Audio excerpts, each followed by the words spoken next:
Okay, hello everyone. I'm gonna wait.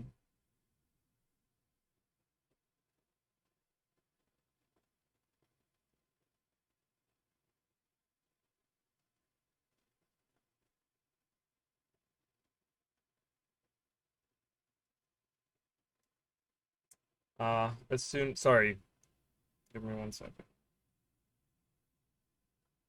Oh, we're gonna take a nice picture. Okay.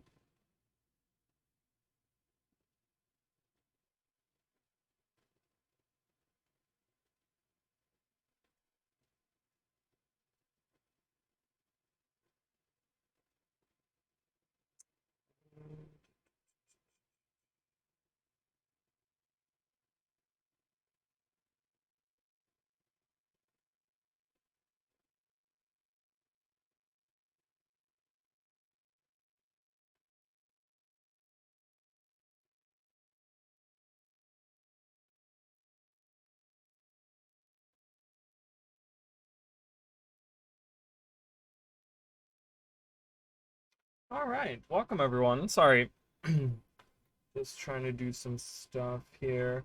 I'm gonna wait a little bit again. I'm gonna wait a little bit until we're actually getting some people in here. So I'm gonna be talking a little bit. For those of you that are on YouTube, I will be uploading this on YouTube. You guys can kind of skip ahead a little bit. Um, And when we get into this too, I will talk about a little bit. I want to talk a little bit about there not really an issue, but there's something that I kind of want to talk about where the areas that that the areas that are available to us in Guild Wars 1 are completely different to the ones that are available to us in Guild Wars 2. You will see that there's a lot of areas, first of all, that are like north of here. That's pretty much where all of this is, right? We kind of looked at Majesty's Rest and stuff, and I talked about how that's actually right over here, right? So when as you guys can see on the map, as we like go through here, we kind of go across here, and there's actually not a lot that we can see as we like, as we are sitting here in Guild Wars 1 or Guild Wars 2, I mean, of course, this corner is available. I will kind of go there. I don't know if I've really gone there. It's the corner of this over there, the Sagelands. Um, but again, it's very much. Hi, Emily. Welcome. It's very much like not available to us, a lot of the stuff. I want to say that this part right here, which isn't available to us, is where the Mamnoon Lagoon is, I want to say. Yeah, well, it is available to us. This is where the far silver wastes are, but none of it looks the same. So again, we kind of run into the same thing that we had with the Shiver Peaks, where there's a lot of areas. There's certain areas that are like, okay, like that's important, and then like other stuff where it's just like, okay, this is completely different. This is completely different. And the Maguuma jungle and all these reaches out here, like there is a lot of that, guys. There's a lot of that. Like first of all, we can't even go where Mordramoth is, which is like down here. That would be where Dragon's Stand is, because the Fire Iron Chain is right there. Magastone. So there's Radasum. You guys can kind of see Radasum. So it kind of shows you where that is. The Magastones.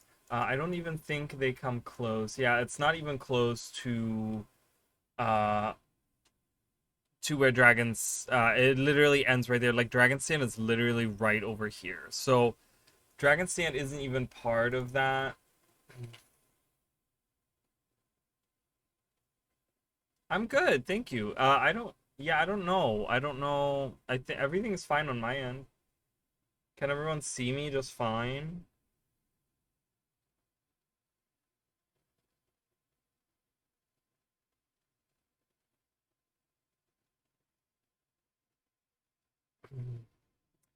Can everyone see me just fine? Can you see me? Can you see me now? Alright, I'm not gonna respond to you anymore. But yeah, so we're kind of running. There's going to be a couple of important parts right here you'll already see. There's an area called the Falls, and then there's an area here called the Falls. That's kind of come into play. We're going to see that a little bit. I want to go to Ventari's Refuge, which, um, again, there's, I don't know, there's an area like right there. There's Dry Top, okay? And Dry Top, of course, you're like, oh my God, we're gonna see Dry Top. Yeah, it looks nothing like it. And it's not even in the same location.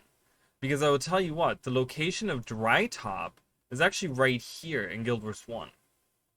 That is where Dry Top is, right down here. In this little, like, you kind of see the circular thing. That is where the original Dry Top was. Just like, you can kind of see it on the map. There's like a circular thing, and that's where Dry Top is. It's like the small little area that's really unimportant. But yeah, that's where the original Dry Top was. So this part we didn't really get to explore. There's this part right here that was called that's called the Ettin's Back, and we're kind of get to see that. And then Ventari's Refuge is actually in the guild hall over here, which is that's the other one, which I don't even know. I think I have a guild that maybe has that as a doesn't I think they have that. Is that right? Nope. I gotta find a guild that has that as their guild hall.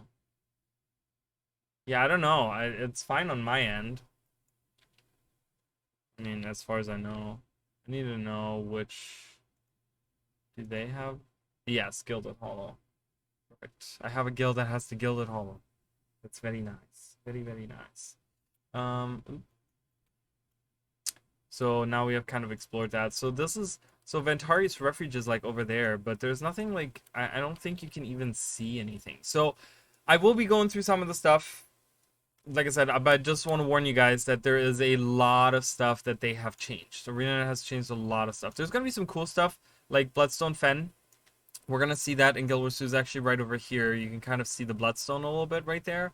We're gonna go in there. It's a whole mission that we have to do. So I'm not really, blah blah blah, whatever. So, but yeah, let's kind of get into it since people are kind of, getting here. So we are in this, like I said, we're in the. Let's go to the Hidden Lake. Okay, I'm sorry, guys. I'm not responding. If you guys want to talk to me, I'm streaming. I literally posted that I'm streaming, and like everyone's like messaging me. I'm like, I'm streaming. So I don't know what they're expecting. So the bottom part of Drew of the Sage Lands we can actually see. So let's go in there and see. That'll be fine. I think we'll be okay. So remember, we did Kryda, right? And we did like we did all of this area over here, the Talmark and the wilderness and the Kessex Peak and stuff like that. We did all this stuff, right? And then we kind of boom, we get pretty much sent over here. We were in Majesty's Rest last, which is pretty much like, as you guys can see, it's the transition between the Maguuma Wastes. I mean, they're called the Maguuma Wastes in Guild Wars 2. I think in Guild Wars 1 they kind of called it the Maguuma Jungle. It becomes like a mix. There's a lot of like mixed stuff, and I've talked about this during if you go back to the Shiver Peak stream that I did. The Shiver Peak stream, I talked about how the jungle is different, because it layers it different. Like there's like two layers to this area. As you guys can see, there's like a lot of blue and green. So the green parts are pretty much the ones that are like in the canyons down below, and then the brown parts, which is the other side. So it's the blue and greens versus the brown red, right? Like whatever. That's kind of, and that's on top, right? So it's like in the valleys, everything is like, blooming, and there's like stuff growing and blah blah blah, and then you have the like outside of that, the top of it, the top of the hills that it's going to be. And the perfect example is actually the Sage Lands. We're going to see that right now where that is, and you can actually see it already as we go in. Oh, by the way, I just saw that. I just saw the picture, the what do you call it? The concept art for that's the concept art on the left. You can kind of see it when you load into like each area of the world. You know, we saw the ones for Kaida, we saw the one for the Shiver Peaks, blah blah. And it's really cool. If you look up that specific concept art, it's actually much larger. That is just the very top of that concept art, where it has like the trees up there. And it actually goes all the way down. And there's like a person on the very bottom that's like, you can actually see the picture is much bigger. And they do that sometimes. So they only take like part of the picture as the concept art for like a loading screen or something. And that one is one of them. So you can see actually like a lot more if you look up that concept art. And there's like this walkway that goes through. It looks almost like a nature walk that you'd find around here. Like kind of like that. So I don't really have any music on anywhere. I do kind of want that though. Let's mute it when it's in the background. So we can kind of have some sound as we go along here, because just me talking the whole time is a little bit annoying. Okay. So, and we hear like a cry of teeth. But yeah, so it's really cool. So you guys can kind of see that. So as you look across the landscape, you see all these, you know, these rotten trees and like these destroyed buildings and stuff. And then you look down into where the water is, right? This is where the water is, and that's where all the green stuff is happening. And that's pretty much the Maguuma jungle in Guild Wars 1. So I think ArenaNet kind of took maybe a little bit of inspiration from that. I'm thinking that maybe they had this idea of like we have two levels here, right? We're going from like the top level to the bottom level, and we kind of like move in between. And I remember when Heart of Thorns came out, they were so big about that there's three different levels in the which I never, even in the betas, I was just like, this doesn't feel like three distinct levels, because they had like the canopy, and then they had the main level, and then they had underneath. They did have for Verdant Brink like the canopy level and then the regular level, but they didn't have like a level below. I mean, there was a couple of like like hero challenges and stuff that are like below that you have to like go like underneath or whatever, but they didn't look any different. Um, you know, they didn't look any different from the regular like the main level or whatever. So but there was distinct two levels, and I think they took inspiration from Guild Wars 1. They kind of looked at the Maguuma jungle in Guild Wars 1 and were like, okay, how can we make this like different? You know, and I think someone took inspiration from that. So we're kind of we're going let me open this little map thingy here. We'll have that up there so you guys can see that as well. We get some devourers here. um We're gonna move to the only section, like I said before, the only section that's available. We have to kind of walk around and go. I think we can go down. Oh my god, look at all these devourers. Holy crap. There's a ton of them. So, yeah, as we go along here, this is pretty much the hardest part for like a group of, maybe not yet, but this is a pretty tough part for a group of 6. Because remember, we started having a group of 6 in the Shiver Peaks, okay? In the Shiver Peak Mountains. All the way over here when we got to Yaxman, that's when groups of 6 started happening, right? We did 4 in Ascalon. Oh.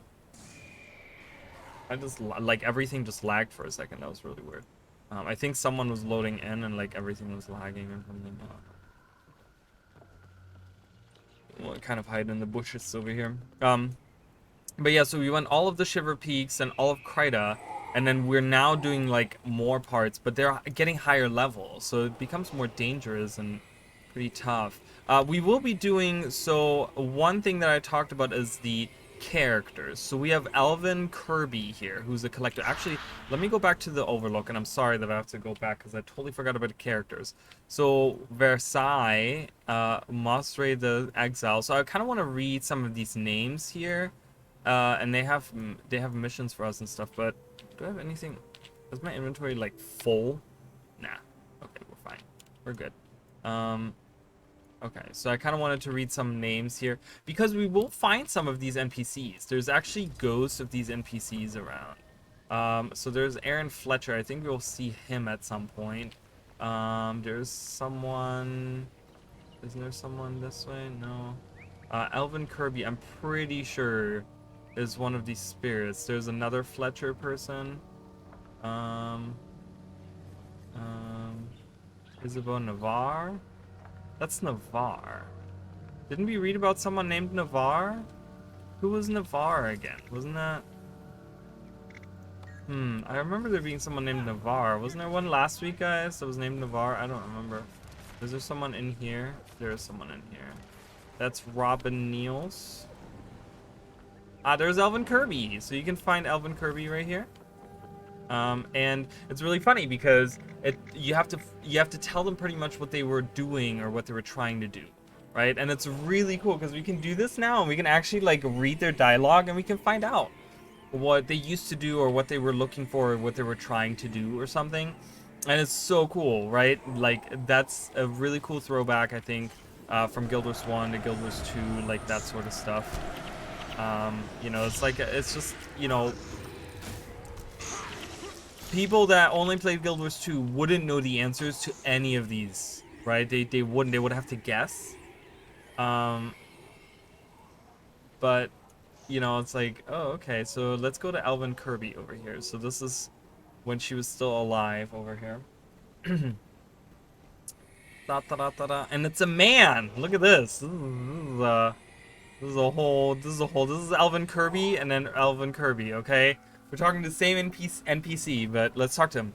I'm searching for 5 tangled seeds. I can offer you one of the following items, and it gives you a sleek mask. Can you help?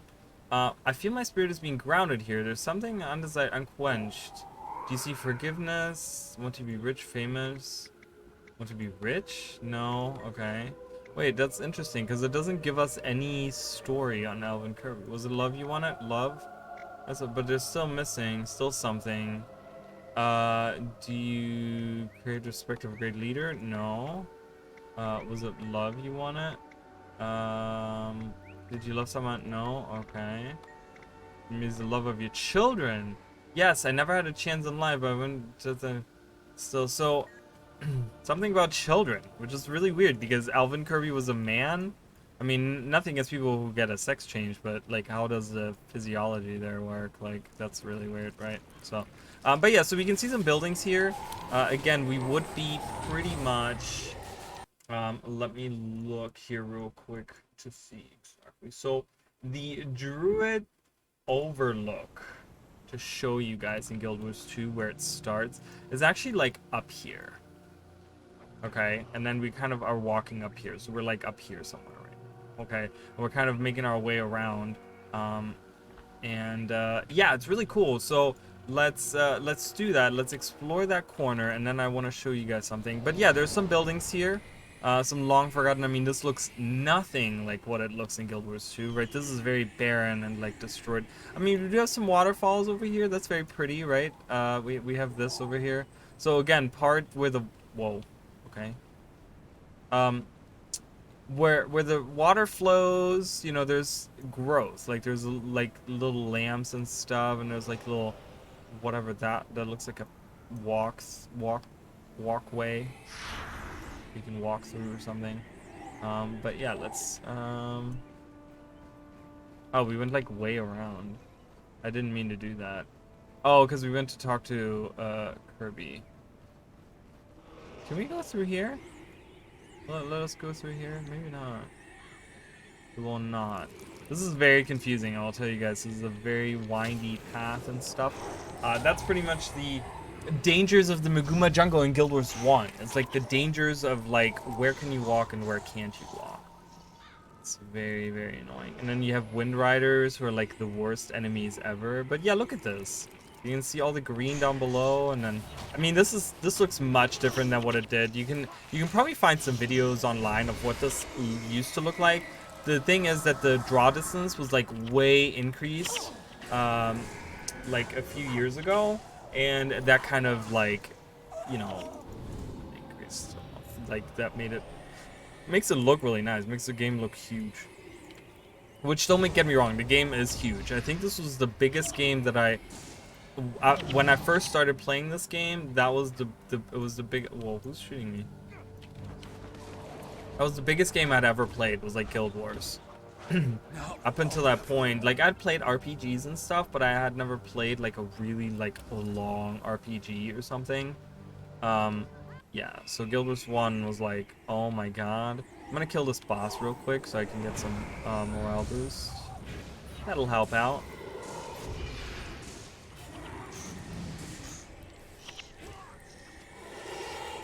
Alright, we can move on now.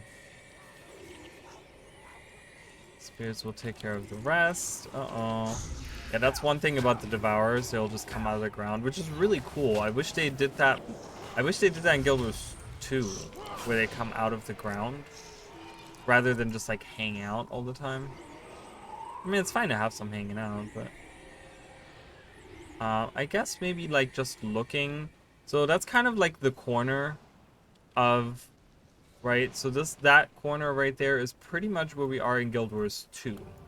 Okay, we would be looking up, like, from these mountains up here, and we'd be, like, looking down. I mean, does it look the same? Maybe not.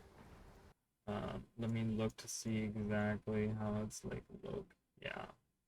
So, I don't know. I mean, that's kind of, like, what we're looking at here. You know, you could maybe say that this is the water right here that kind of, like, you know, it used to flow right here, the water, and that's part of that water. You know, that probably, I mean, is kind of it, right? So, but yeah, it looks way, way different, as you guys can see. The flora is completely different, like the trees. There's a lot of bamboo in the Maguuma jungle here. We'll see a little bit of that in Guild Wars 2. There's a couple of areas, I think, that have bamboo, but, yeah, this is, like, a very stark difference, right? So we're kind of there. Then I do want to show you guys actually, we're going to go into the student Guild Wars 2. We need to do that. So, people have always wondered about this. This is something that's been there since release, and it's probably just the developers, like, making, you know, preparing for, like, you know, something later. But there's a gate, as you guys can see. There's a destroyed bridge. In Guild Wars 2 originally, there was no such thing as gliding. There was no such thing as mounts. There was no such thing, right? And as you guys can see, it doesn't actually let me go over there. I don't know if there's... I think there is a way to actually get over there. Fly high enough to get over there. So yeah, but anyway, so guess where that leads, right? Because we talked about this is where the overlook is, right? This is where the overlook is, and then this would lead right to pretty much to the side. Okay, we can kind of walk over to where that would lead you if they ever decided to do. I've always wanted to do a map. Like another Maguuma Wastes map would be really cool, because I really enjoyed Civil Waste, and I enjoyed Dry Top, and specifically Dry Top, because Dry Top was like, as you go through Dry Top, it's kind of like this little journey that you take, and then you go to the Oasis, and it's like, wow, it's really cool, you know, and they never did anything with that Oasis. Like, I always expected some kind of, like, really cool event, or some kind of, like, I don't know, something to take place there, you know, but it's just like one event where you have to help the one guy out, like you have to just like do something for a minute for him, and that's pretty much it. And I'm like, I wish they would have done something different with that, you know? It's like, I don't know. I love Dry Top. I just wish, because I know there was a part in Dry Top where they had like a meta event planned and stuff, and they never did that as well. There was supposed to be a, like, or not a meta event, or maybe there was like an event chain or something over the one crash site, actually, when you go to Dry Top, up here, because there's this whole cave up here. You can, like, go around and you can go up these rocks, and they have all this area up here that has, like, all these Mordrum and stuff on it, and there's a cave that's, like, blocked off or whatever, and no event ever happens there. And I remember the developers talking about that at some point. This was when Heart of Thorns, you know, during Season 2 and stuff. And they talked about how they wanted to do something there, and then they never, I guess they ran out of time to do it or something.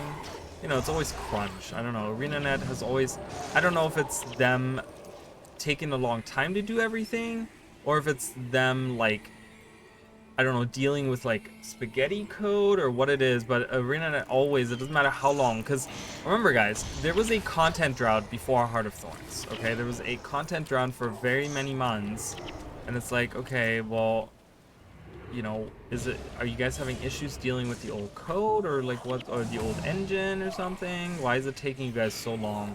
Because in Guild Wars 1, they were literally like shitting out expansions left and right. Every 6 months they had an expansion come out. And these weren't small expansions. These were like full-on expansions.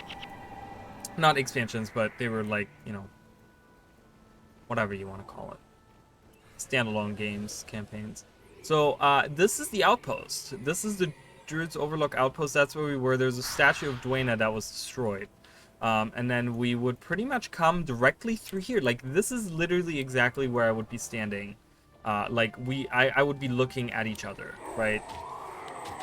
Like, my characters would be looking at each other 250 years in the future. So wouldn't it be really cool to have maybe a map up here that maybe has a couple of, you know, I don't know, maybe that extends to the side over here and includes like Majesty Rest with the mausoleum and stuff, and maybe goes a little bit into Kryta on the side of Divinity's Reach, like a map that maybe goes like, you know, up here, right, and has like the mausoleum in there, and we kind of enter here, and the first thing we see is like a destroyed statue of Dwayna to the left, where the Druid's Overlook outpost was. I mean, like, that would be really cool to me. I think that would be something I would really, really enjoy if they were to do that. But and they have it set up. I mean, they have a gate here that they've never done anything with, and it was crazy because I remember that when Guild Wars 2 first came out, I so hard wanted to just like, I wanted to get in there. I wanted to get into that gate and be like, okay, where does it lead, right? Because I was all about exploring. And I was like, okay, cool. And then I'm like, okay, how do I get there? The bridge is broken. I can't jump over it or anything. And I remember looking it up at some point, too. Like, I eventually looked up what that meant. And let me go here, because I don't think there's anything else. So, again, we can kind of... this is, you know, this is to the north. Even like, so this is like up here now, we're like up here, so we're completely out of the view, you know what I mean? And that's kind of where ArenaNet, you know, sometimes they do really good translation between the two games and sometimes they don't. I mean, you know, we have this here, so we could say like, okay, this is like north of here. You know, you have that the little place where the script are in that little hole there, but nothing else. I mean, this looks more, you know, the canyon here, the canyon part, this looks more like Guild Wars 1, right? There's these old like buildings or whatever, they're supposed to be inside of the mountain or inside of the crevice or whatever, you know, the little canyony part, right? You can see the little windows and stuff, so it's more akin to what the Maguuma lands like looked like in Guild Wars. So we have a Shining Blade merchant here. We got a little river that runs. Why did I come here? There was a reason for that. Ooh, okay, so let's do this mission. Let's go into the mission. I kind of want to do this mission to show you guys some stuff. I think there is... I don't know. I don't remember doing this mission, so I'm not quite sure what it's... So these are... and you guys will see this. Remember, so... this is a house, okay? This is a house. Hunt down the Shining Blade Kidnappers to rescue the Chosen. So, remember how the Chosen were taken by the White Mantle and blah, blah, blah. I think we skipped some of the story here, so this is not like a story playthrough, so if none of this connects, it's because I'm just like randomly walking around. So, but yeah, look at these little houses, right? It's really cool because there is a part right here. Let's go from here. Where... I think, I don't know if ArenaNet themselves make a distinction between these things, or if this is something that's, I don't know, maybe it's become like the same thing with the Wardens and the Juggernauts, kind of where they combine this lore together. But remember, the Maguuma jungle had these mysterious druids, right? And the druids were, you know, they were these people that wanted to live in the forest, and they wanted to like live among the land, and they ended up becoming these like ephemeral like spirits or whatever, and we see them in Guild Wars 2, right? We see some druids and stuff, and we see some like oak hearts. They're like oak hearts, right? They're like oak heart spirits or whatever, and we do see them as we go through like Auric Basin and stuff. There's like stuff, I think it's up here that deals with that or something, isn't there? Yeah, I think that's where that is. Where you do like side quests and stuff that deals with that stuff. Or not side quests, but you know what I mean, like events and stuff that deal with that stuff. Um, but they're these mysterious entity, and they're mysterious in Guild Wars 1. We do see them, but they're not people that we can meet in Guild Wars 1. They're like ancient. Like this is like ancient people that have lived in the forest, you know, and it's really cool. But they have these houses. Like I think the lore is that the druids lived in these houses, and you will see them all throughout the. This is like a great example because it's right there. But there's going to be a lot of areas that you're gonna see these like houses around, and the question is like, okay, why are there like these houses here, right? And then we have this part, like we have these little, like they look almost like buildings, right? They look like they have like little doors in the front or something. They obviously don't look like just like, you know, random like they don't look like plants, so to say. They look more like houses, right? And people might say, oh yeah, well that's like Sylvari houses. Well, there's a difference, okay? And that's why I'm kind of like talking about like the combination. Like these are Sylvari houses. We know that they grew these right here, right? But those other things, those like twirly things, they're left. I'm pretty sure they're left over by the druids, or I think that's how it's supposed to be like interpreted or whatever. That the stuff that's to the north here, it was actually left behind by the druids, like those little curly things or whatever. They kind of like curl up at the end. So druids, yeah, druids are like this big thing that I wish they would kind of explore a little bit more as well. Um, Forgot what we had to do here. I think we had to kill them or something.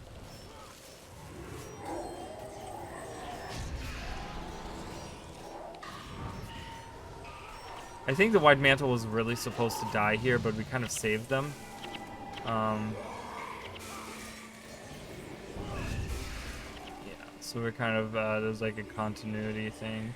There's some Shining Blade right here. Oh, maybe not. Quickly to the camps. The Shining Blade must be warned. So we're still on the side of the White Mantle, I guess. We're just looking for the, I'm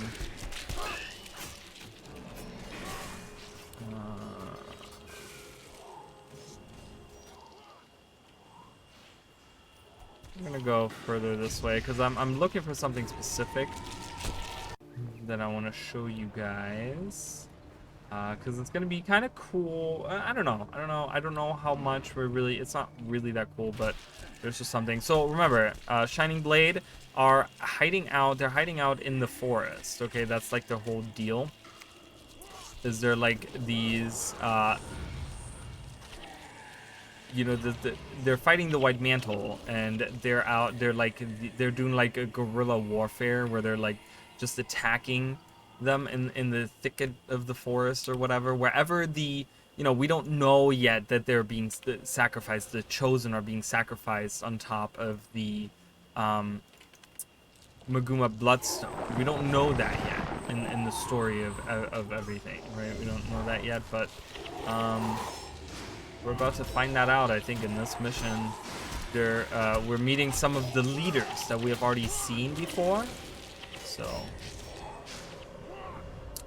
am I going the right way? Like, I think.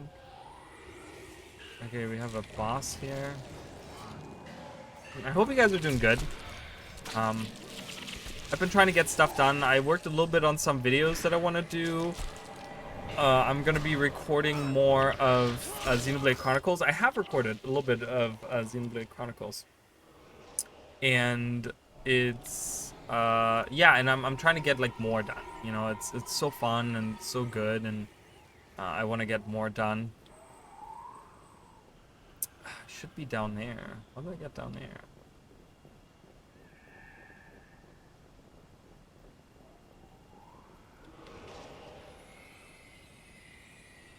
Okay. I don't know what that was in my mouth first.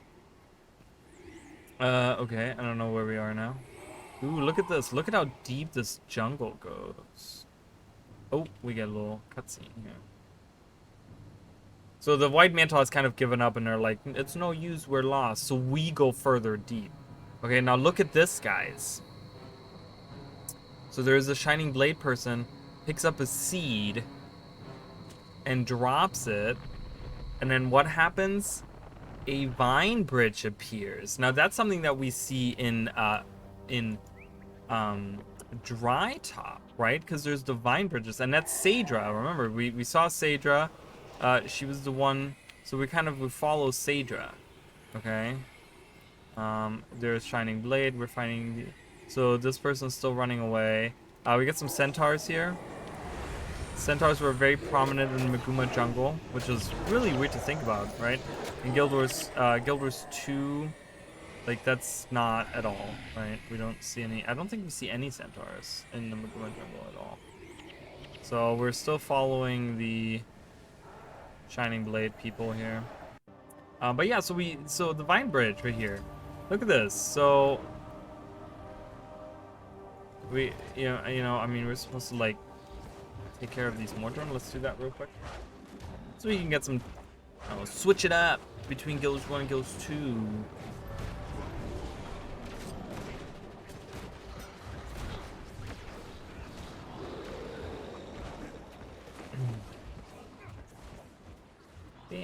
Damn.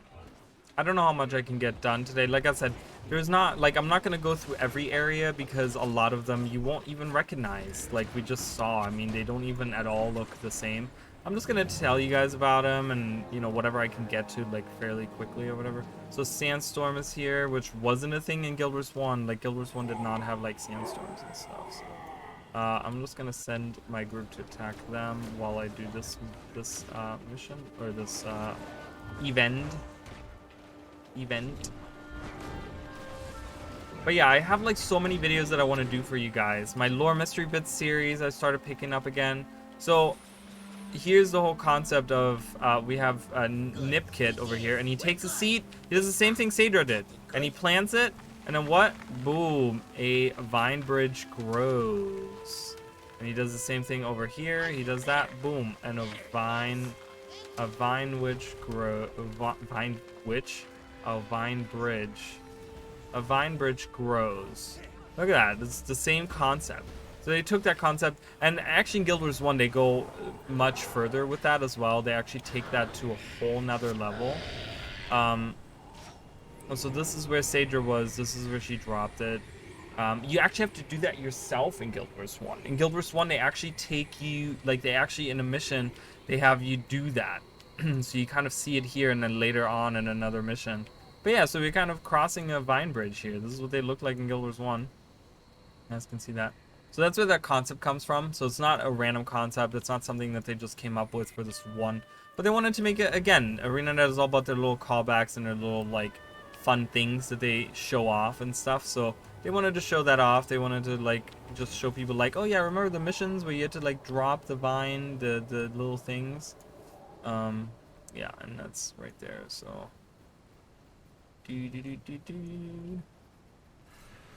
let's continue. There's no one around here. What's going on? So we have trolls. Trolls were a big thing. Jungle trolls. Those were like a huge thing in Guild Wars 1. Wind Riders as well. Oh my god, we got this random girl over here. She's just doing her thing.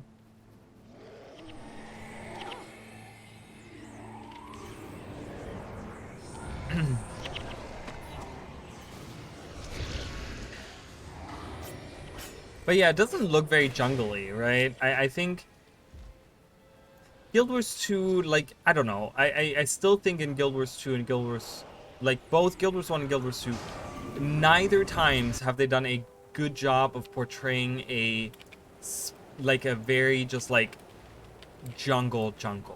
You know what I mean? Like, a jungly jungle. You know, the most jungly jungle part you'll find is gonna be in the in Auric Basin, okay? Auric Basin is the part that maybe looks the most jungly, but And in Guild Wars 1 it's just too open. It doesn't feel like a jungle because like the sky is open and there's not like a canopy and there's not like trees and stuff. You have that here, right? You get that feeling right here when you go through Heart of Thorns and stuff. You see like vines coming down and stuff. I don't know, there's like something missing where I'm something about it doesn't scream like a jungle. Maybe it screams forest to me, but to me a jungle is something else. And I don't know. I might be alone on that, but I think both times they kind of miss a little bit of. Not saying that I don't like Warwick Basin. I actually love Warwick Basin. I think it has some really cool parts and stuff. Um, but yeah, I don't know. So this is what I was talking about. This is where you'll find the bamboo. This is the area we'll find the bamboo is over here. As you guys can see, there's some bamboo around. You see that? So this is I think the only part where you will really find bamboo. I think there's some other parts scattered throughout, but this is like the most bamboo-y area in Guild Wars 2.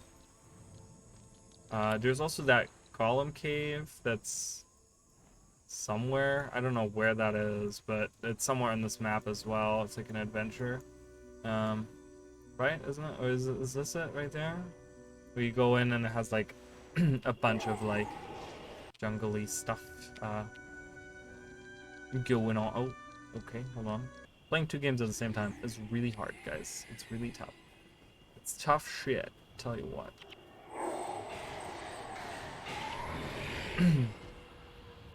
So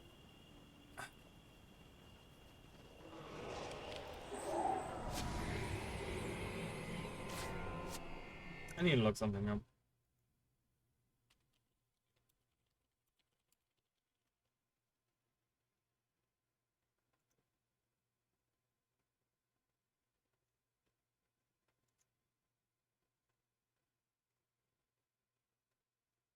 Oh, okay. So I'm going the right way. I just had to look up to see if I was actually going the right way, if I was trying to like I was trying to go I'm trying to go to a specific area and I'm doing a decent job, I guess. I should no, actually this way is fine. Keep on flagging my heroes because my buttons are all messed up on Guild Wars 1.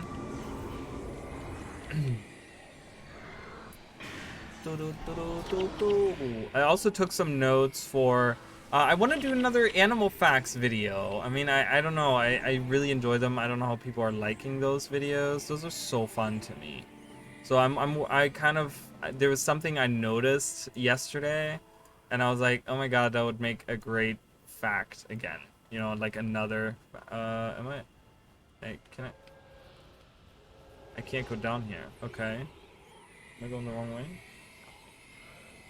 So maybe I will do another animal facts and Easter egg video. We'll see how many facts I can get together, how many cool things. I don't want to do something really lame because there was something I came across and I was like, oh, maybe I can have that in there, but I was just like, that's kind of lame. Like, I don't think anyone really cares about that. So again, if you guys have anything fun, anything Easter eggy that you know in Guild Wars 2 about animals, let me know. Because I will definitely want to do some more of those. And then I'm doing, like I said, lore mystery bit series. I'm working on some more. My regional lore video, I don't know, that's going to be a pretty long video. And then I still want to do my class video that I've taught, my profession video that I've talked about months ago. And I did a bunch of work and then I haven't worked on it in months. Because then the Steam release came and like a whole bunch of different things happened. And, you know, and then now I'm like, okay, maybe I need to work on that again.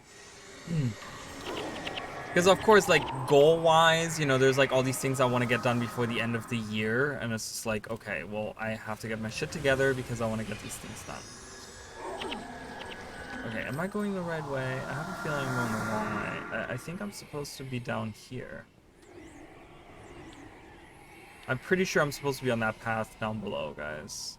So I'm sorry I took the wrong way, guys. I haven't played this mission in a very long time. I know how it ends. I know what's it about, but that's about it.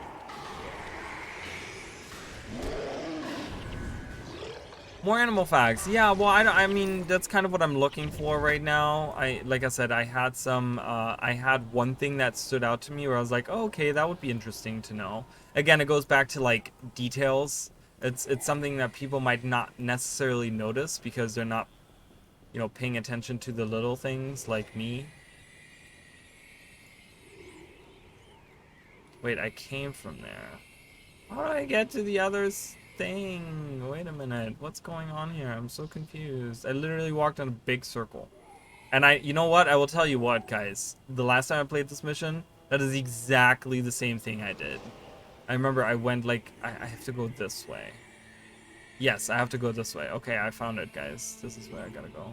Because you see, there they are. There's the scouts, and they're gonna run down the hill now, and that's where the bridge was. That's the path. I found it. Look at the trolls, too. Look at how different the trolls look. They look very different, don't they? Let's look at a jungle troll. Where do we find jungle trolls? Do we find some in like? Isn't there like jungle trolls here? Is that what they're called?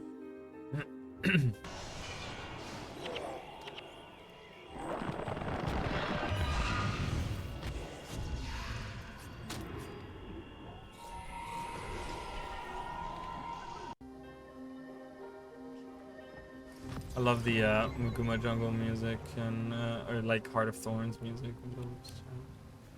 Yeah, those are jungle trolls. Like, look at how different they look. They look more humanoid now, you know.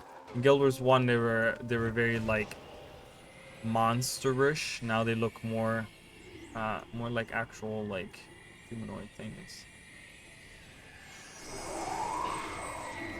So as you guys can see, we kind of like moved into like, this is all jungle, right? There's like certain parts that are like just jungle. It's just been jungle for us, and it's like, I like the blue and green. I think that's a very cool aesthetic for a jungle, having a lot of blues and greens and stuff. To me, that's really cool. But yeah, so this is what jungle trolls look like. Guild Wars 1 and then Guild Wars 2 right here. I still think we should have a bestiary. Like, a bestiary is something that should really happen in Guild Wars 2. They do so much for the detail. Like, they put so much effort into the details of what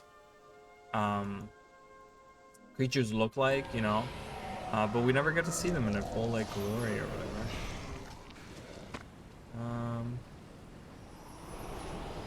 So here you guys will see, this is the Found of Maguuma. Let's get rid of these spiders. We're gonna see a lot more. There's something I'm looking for. Did I miss it?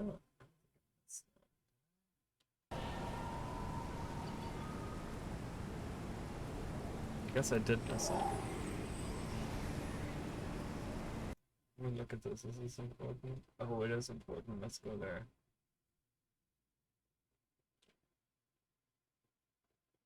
Okay, so I think we have to, I have to go back, guys. And I'm sorry, because I missed something that was important at this lake. Okay, I want to go to this lake, and I don't think... Yeah, that lake is important. I want to go there. I'm sorry, guys. So... now that I know my path, this is going to be a little bit quicker, and I'm sorry I'm wasting everyone's time, but... I'm like, I want to show you guys all the good stuff. I want to show you guys all the good stuff. Because there's something really cool. And again, let me see exactly where this is located. So this would be to the north.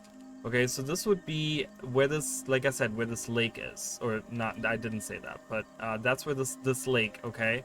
So this is where the Forsaken Thicket is over here. Right, this is Spirit Vale. Okay, over here.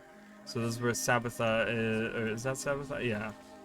And that's where the thing is, so you go through.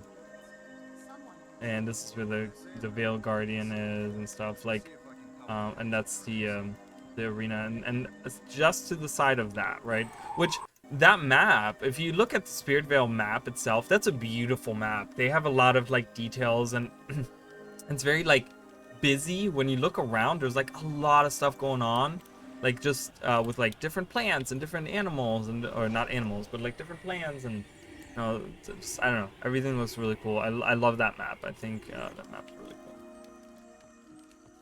cool. But I do want to show you guys something there, because that is something again. You know, if they do make a map, hold on, let's. You know, if they do make a map like north of here, they could even implement that. They could have it go from here all the way over. You know, I mean, they make massive maps now. I don't think it would be too hard for them to make a map that goes from like at least here to here. You know what I mean? Because I would want the mausoleum in there and this lake, because there's something at this lake that I want to show you guys. And I thought, I'm sorry, and I thought I could get to the lake from here, and I couldn't. Oops, oops, oops. I keep placing all these flags.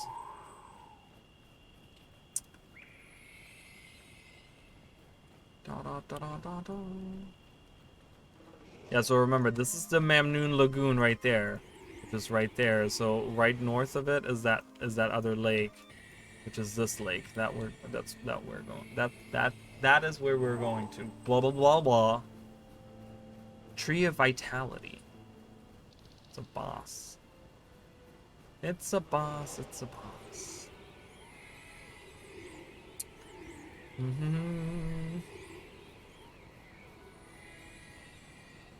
Yeah, and I missed it. So this is like right before you go. What? Oh, we're getting attacked from the spiders. I'm like, what is happening? We're killing them way down there. Again, there's no such thing as like, I don't know. If you're in the circle, you're in range. That's how Guild Wars 1 is.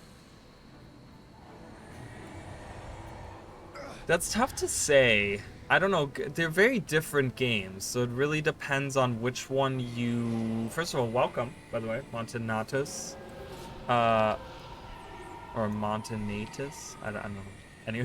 Anyways, I'm bad with names, but I don't know. They're both really good games. Like Guild Wars 1, you know, you forget about graphics, but it still like holds up to this day, and there's still like a really dedicated, you know, a group of people that play it. Um, it's a good game. It was good back then. I mean, I would say for its time, I don't know, because Guild Wars 2 has been such a over such a long span, and Guild Wars 2 has had its ups and down. Where I think Guild Wars 1 was always like on the up. They never really had like a down for all of their releases and stuff. I want to say Guild Wars 1. For its time, I think Guild Wars 1 did better. I think Guild Wars 1 was more consistent on the releases, and the quality of stuff was like a lot more consistent and stuff. So I would say Guild Wars 1. If I had to choose. Not that, you know, I mean, I don't know. Okay, so apparently I need seats. You guys kind of saw what I was trying to talk about. Where did I find seats? I gotta go back. Oh man, I hate Guild Wars 1. Just as I get done talking about how great it is, I'm like, God damn it, Guild Wars 1, you make me walk back and forth. Where can I grab from? Can I grab from the plant over here? Will that have a seat for me? How are there more Maguuma people, like centaurs here? Guild. So, and you know, and it's really hard to say, because they're both, like I said, they're both very different games, and Guild Wars 1.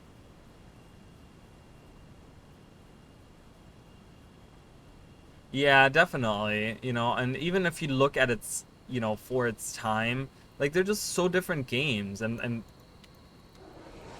can't. Wait a minute. Why? Hmm. Hold on a minute. Oh, I missed it. There's a plant over here that I missed. Wait a minute. Oh, I have to go all the way back. Wow, guys, they really make you. This is the bonus of the mission, by the way. We're kind of doing the bonus, and I'm looking at the map right now. So I'm sorry, guys. We're taking a back tour all the way to the beginning, because I'm an idiot. So it's okay. Sorry, guys. I want to show you that stuff. I think they're both great.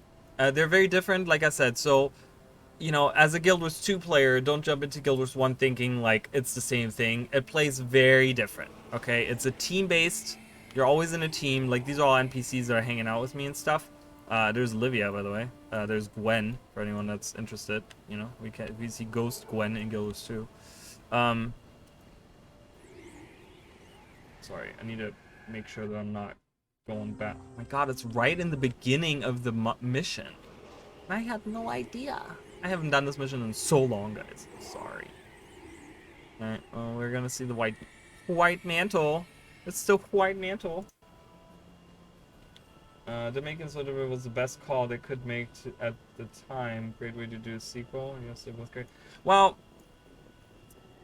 I agree and I disagree with that statement because I think changing it, like you said, that was great. You know, it's a great way to make a sequel and stuff. Like, you know, and really, it feels like it's more of an MMO, right? Guild Wars 2 is more an MMO than Guild Wars 1 ever was. But the problem was that people really, really enjoyed how Guild Wars 1 played and really enjoyed how unique. There's no game that plays like Guild Wars 1. Okay, there's no game that's like Guild Wars 1. You have like dungeon crawlers and stuff, but nothing really plays like Guild Wars 1 does. And that's kind of a shame. You know, I think I agree with the sentiment of yes, it's nice that they changed it and Guild Wars 2. Like, I like Guild Wars 2. I really do. I mean, I have a ton of hours in that game. You know, I have, like, you know, my achievement points kind of speak for itself. They speak for themselves. Like, I enjoy the game, okay? I really, really enjoy the game. I've had a good time with it. But I just think that I miss Guild Wars 1. And I think that the like few years ago they did like a couple of skills that they added, like they were like these fun little skills that they added in Guild Wars 1, and people like swarmed back into Guild Wars 1 to play them, to use those skills. And I think that shows that there's really like a need for like Guild Wars 1, and I wish they would have continued support and new like releases for Guild Wars 1. And there's already I've talked about a video that I would like to make, and I will be making that at some point on YouTube, about how there would be an idea that I have to kind of combine the two, not combine the two games, but have like bridge the two games a little better.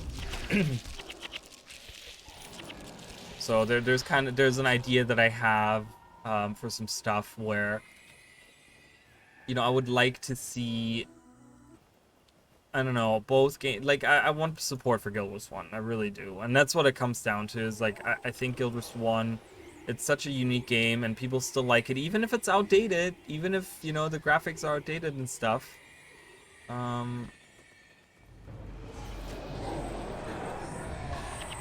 Wait, what?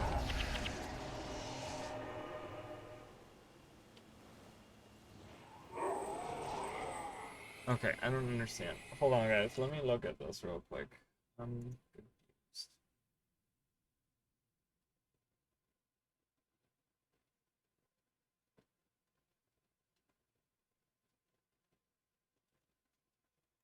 Kill them. I did.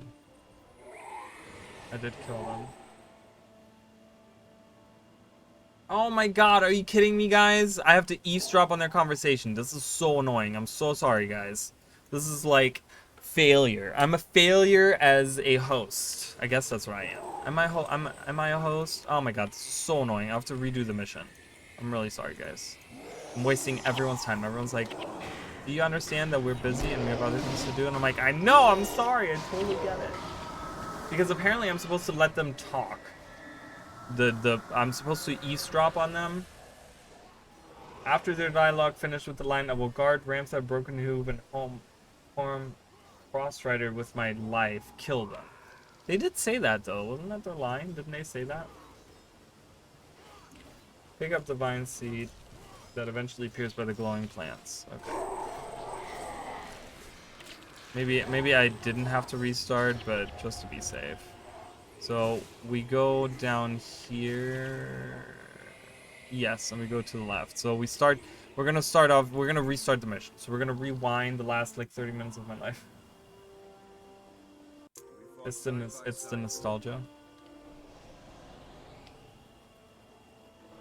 I mean, that's, that's a big part too. You're probably right. A lot of people like the nostalgia and they like to go back, but I think there's something to be said, like, right now we're in an age of remakes, because a lot of games are being remade that are, and it's nostalgic for a lot of people and people play them and stuff like that. Um, so I think there would still be, I think if they were to continue doing support, or if they were to do stuff for it, I think people would start it because of nostalgia, but I think they would stay because it's a good game. Because they're good. They're like Guild Wars 1 is a great game.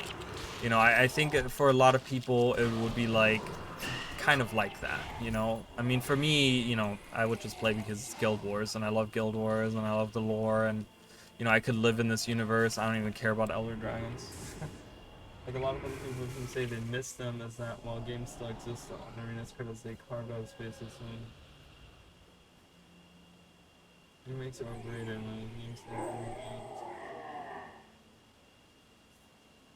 in a way, in a way I have to agree, but it's also, for me personally, and I don't know how other people feel, but for me personally, it's really cool to see like remakes be made, like to see older games in today's like for today in today's like graphics and like the new systems that are added and stuff like that's cool to me, to see like my favorite game for example is Terranigma and like yeah, can I play Terranigma at any point in time? I can.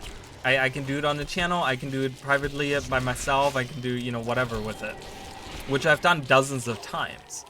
But would it still be really cool to see, like, what it looks like in today's graphics or, like, some kind of, like, remake of it? And maybe it's also, not just that, but it's also for me that certain games maybe weren't super well known or you want, like, your group of friends to kind of get into them and having remakes and stuff is a good way to introduce your friends to that, other people to that same idea of like, hey, playing that game, hey, play that game, right? Like if I were to tell you guys like go and okay, hold on, let's get to the point where we hear their conversation. Start your stupid conversation. Hello. All right, first of all, I'm gonna send my friends away. Okay, start your conversation. Okay, there we go.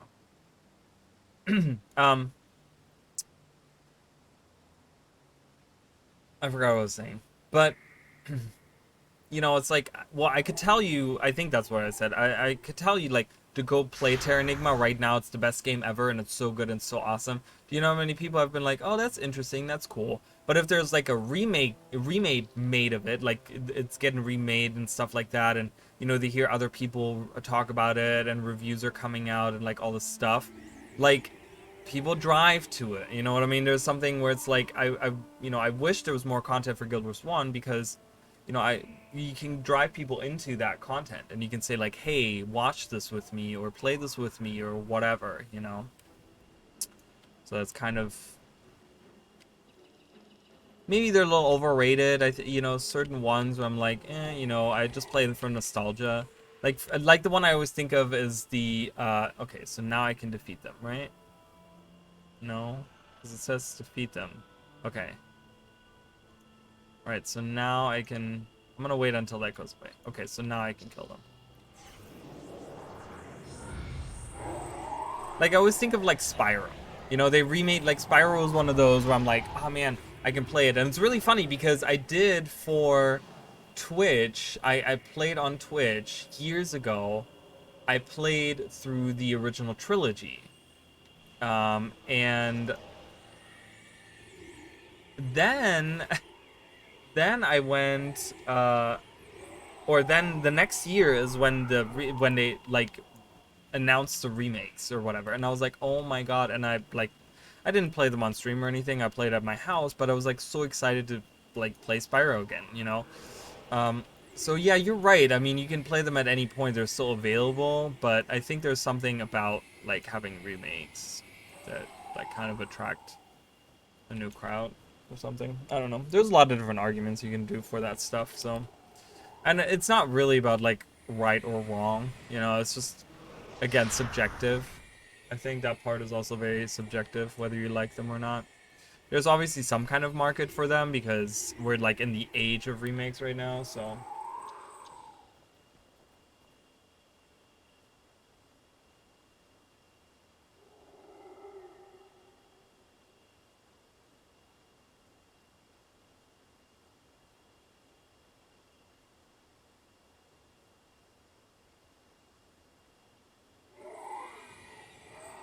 Yeah, I guess, right? There's always that there's always that debate of like, and I don't know the difference, but it's like the like a remake, a remaster,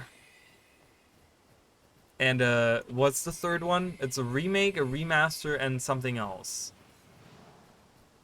And there's always like the three. There's like distinctions between what they are. Like it's not a remake, but it's a remaster or whatever. You know, I'm like, oh my god, whatever.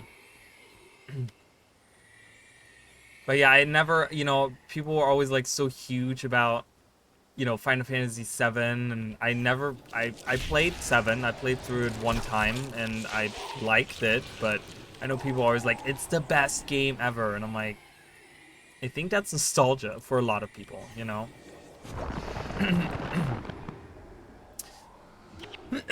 I mean,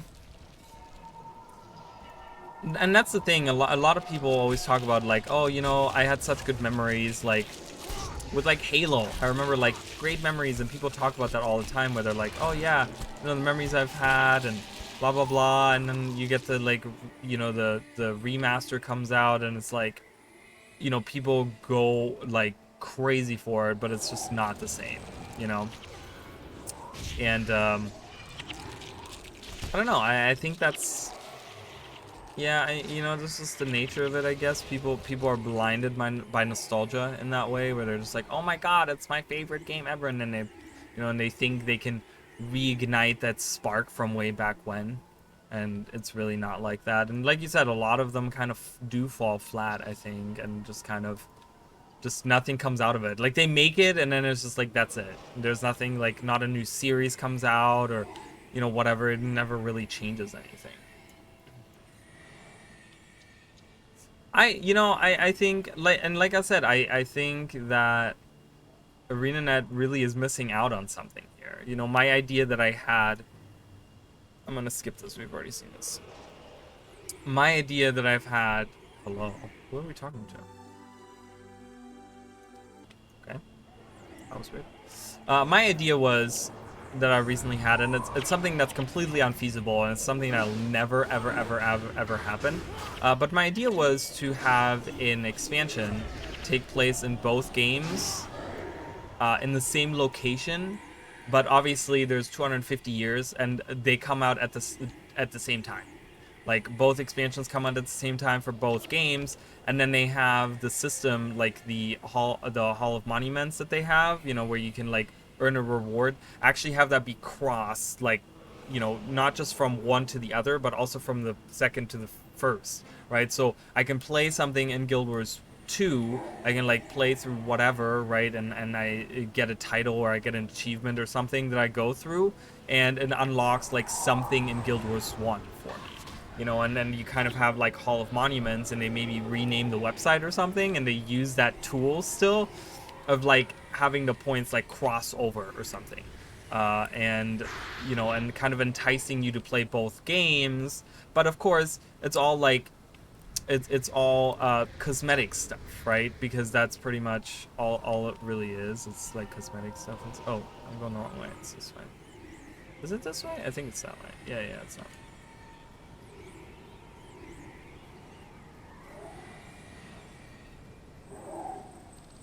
Oh, really? So you weren't like an original player of Guild Wars 1? And congrats on beating those. I know for first time players I know I was having a really really tough time, especially in the Fire Islands, in the Ring of Fire Islands. That stuff is really tough. Like that can get really really hard when you start facing the like Mersad and stuff out there. Oh god, it's so hard. Alright, I guess I'm gonna fight these guys because I see them like coming towards me.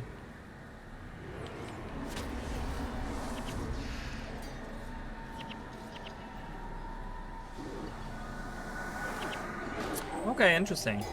Yeah, I love World of Warcraft lore, like Warcraft lore.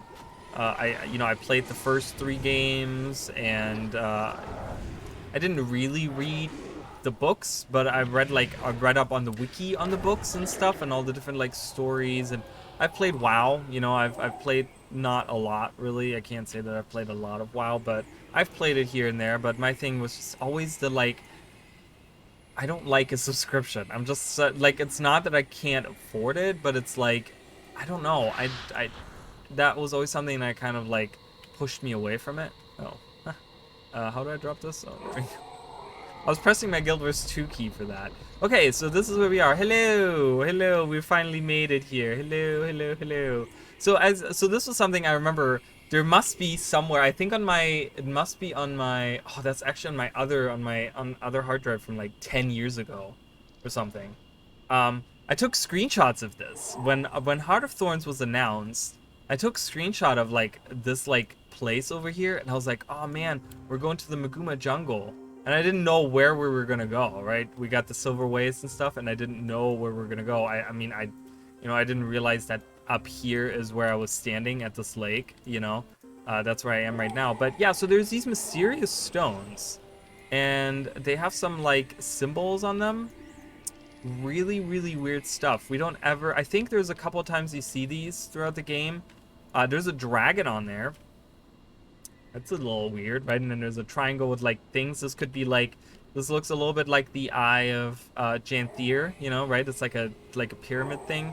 And then I don't know what the fuck that's supposed to be.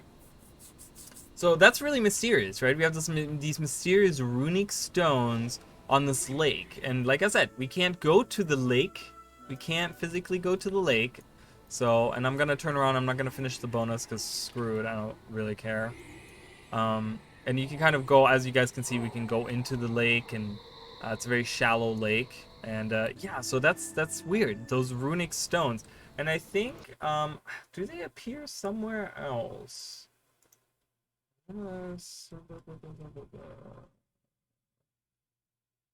Mm,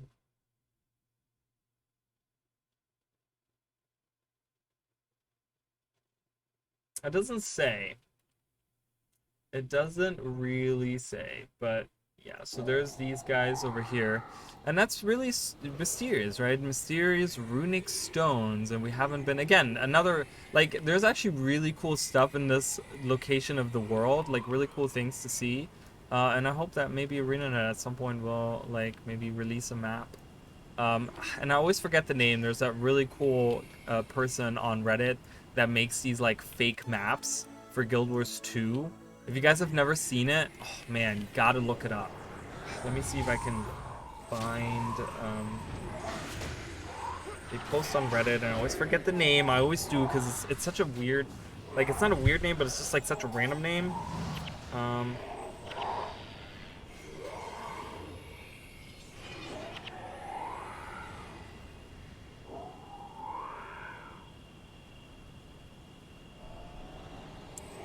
Let me see if I can find it. Who I'm talking about.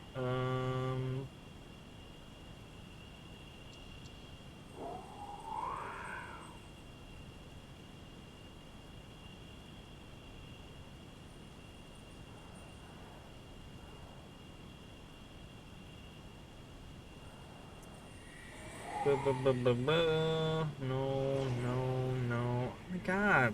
And I love talking about that person because they post so much that I hate Reddit for the like the thing is you can save stuff in Reddit, but you can't search through your saved stuff. So I would have to like scroll through all of my saved things that I have on Reddit, and that's like way too much. There's way too much that I have saved in there.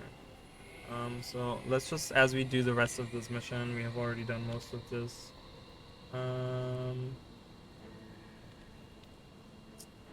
27 days.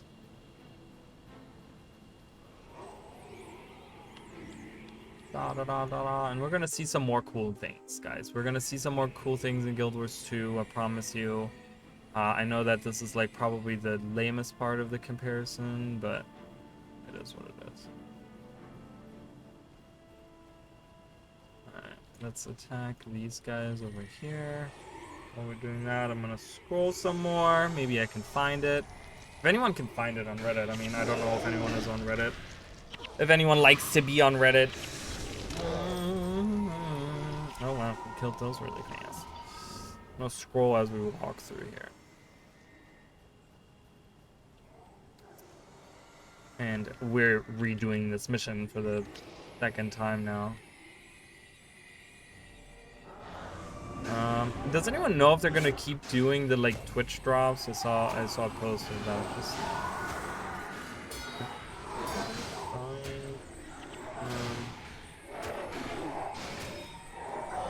what is this area called? Tarnish Coast. We just called Tarnish Coast. So they made a map over there, so I'm trying to figure out if maybe they named it like Tarnish Coast. Thank you.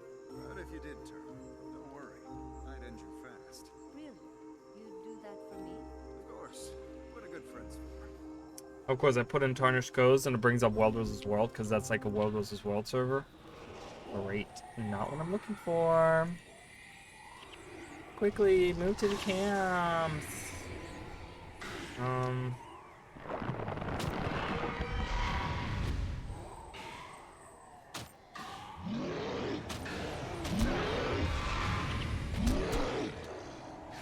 I can't find it with this.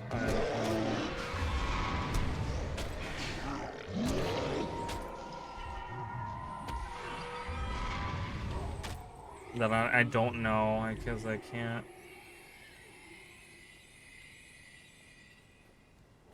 Someone is making a world map Lego microscale project? That's insane. What is happening? Why can't I move? What is going on? Why am I rubber banding? Hello? Oh, because...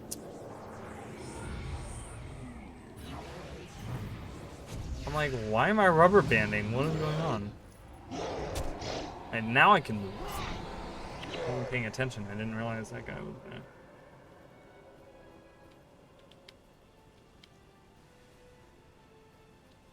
Yeah, I can't find it. I don't know. You guys can look it up. It's a person that makes like extra maps, like map designs and stuff, and they like do really cool stuff. And they, you know, it's like, it's something where I'm like, man, you know, if ArenaNet would do like, not away with Living World, but maybe like, you know, I don't mind maybe skipping a Living World release or two if they're gonna fill out like some extra maps. And they don't necessarily have to do like a story to it. They can just add it as a map that you can play through. And it has like meta events, it has like its own little story going on, but it doesn't have to be like voice acted, you know, actual like story cutscenes and stuff like that. And it doesn't necessarily have to fit in, you know. It'd just be really cool to maybe, you know, one day get a map down here, or, you know, get whatever is in between here, or like I said, up here, or this part over here, you know, or like up here, they made a map up here, I want to say, with like Harathi. What's in between here. I think they made a map here as well. Some really cool stuff, and I wouldn't mind seeing that. You know, just kind of fluff out the world more with like, just, it doesn't have to be a Living World map. Because I think Living World maps are nice, but they bring with them like this issue of just kind of like, it's so self-contained. They're like so self-contained, you know, and that's kind of where I'm like, I kind of wanted to feel like open and connect to the world and just be like, you know, it doesn't have to be a level 80 map. It can be a level 55 map or level 35 map or whatever, you know, just something that's like appropriate for that area of the world that's connected to it, right? If we're talking about, for example, doing a map up here, you know, it could be a 35 to or 25 to 35 map. This up here, you know what I mean? This could be a map like that, and it, you know, can be another leveling map that they can have over here, you know. Stuff like that is something that I would really enjoy seeing. Okay, we're almost there, guys. We're almost at the end. Sorry we had to redo all of this. I apologize. With Kindle Run. Oh god, spiders. And of course the spiders aren't attacking the shining blade at all. I want to go over there for a specific reason. So we're kind of like, as you guys can see, we're kind of moving up here. We're getting close to Bloodstone Fen. which is like, again, really cool. We're gonna see that later on as well. So stay tuned, guys. We're gonna see that. I don't know when. Probably actually soon. It's actually coming up. So it's coming very soon, guys. But there's a reason. So here we are. Oh, okay. Let's watch this here.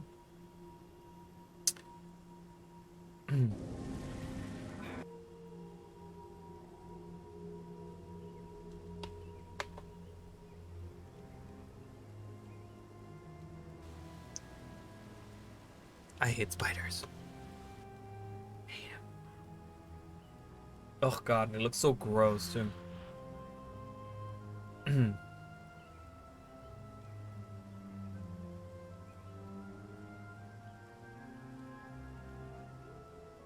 Oh no! Please, no!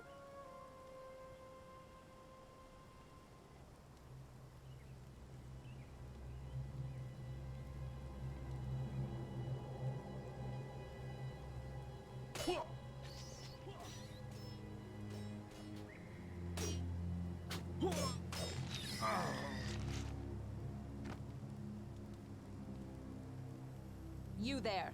You can chase us through the jungle later. But if you have even a shred of decency in your heart, I beseech you, help us save the Chosen. Okay, so they're kind of so this is Avenia, Marquez, and Cedra, and there's a little camp out there, and Avenia, I guess, is fighting by herself. Is she gonna die? Can she die? She probably can.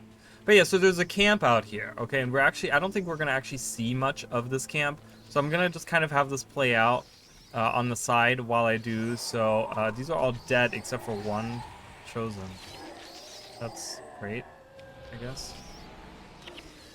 So in Guild Wars 2, I'm moving to some. So I kind of wanted to do it this way. So we go here and we kind of go to the same, right? Remember, this is Bloodstone Fen. So up there is where we are right now. And what is over that way, guys? Well, it's the raid. The raid is over there. And we're gonna go into the raid here for a second. We're gonna go through the portal, and apparently because I'm not in a raid squad, right? Why can't I go in? Don't I need to be just in a raid spot? Or does it have to be a specific time of day?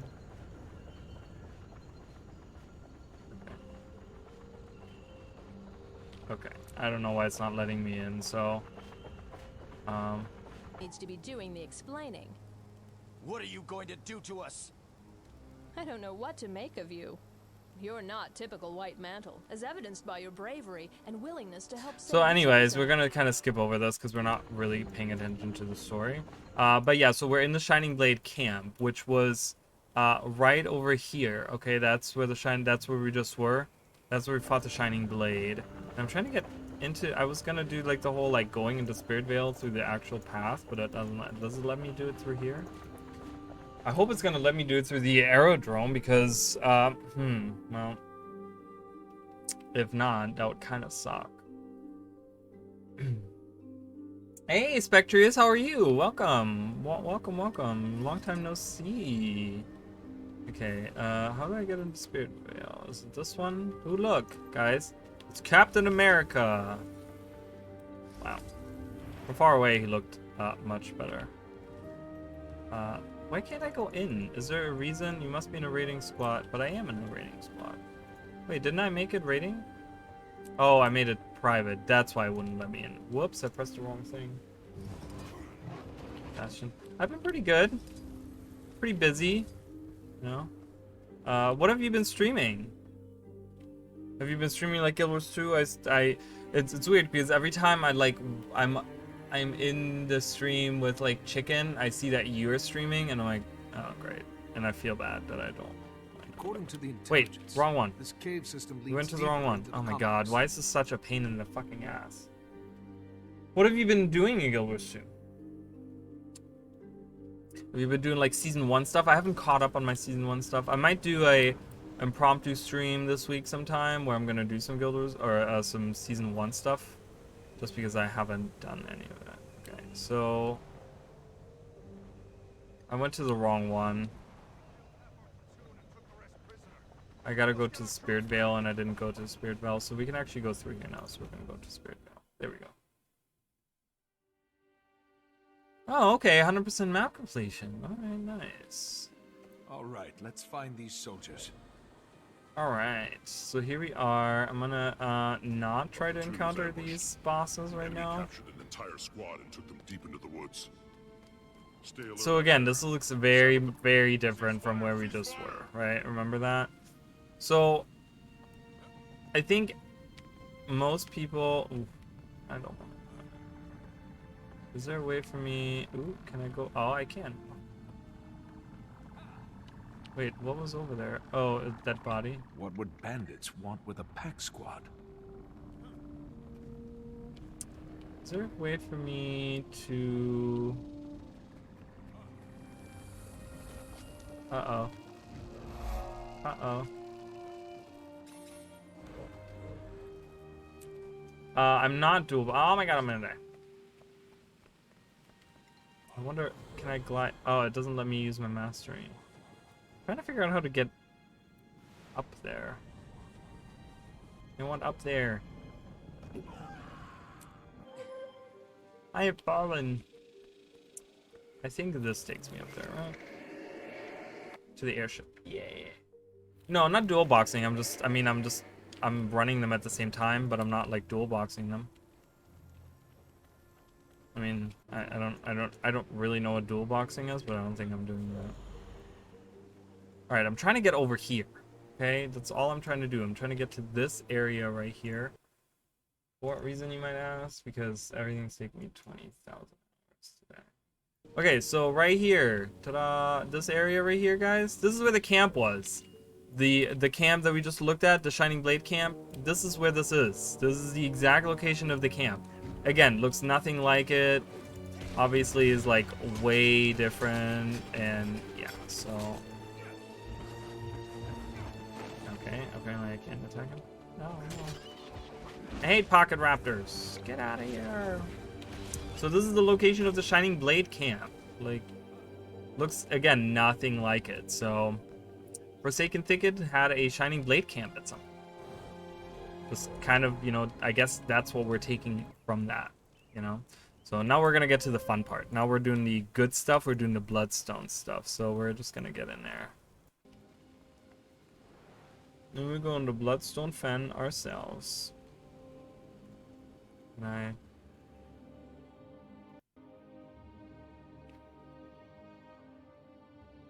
I mean, that's what I'm doing. Yes, I'm playing 2 games at once. So it's very just like hectic, because I'm always like, what's happening here? What's happening here? What's happening here? What are we doing?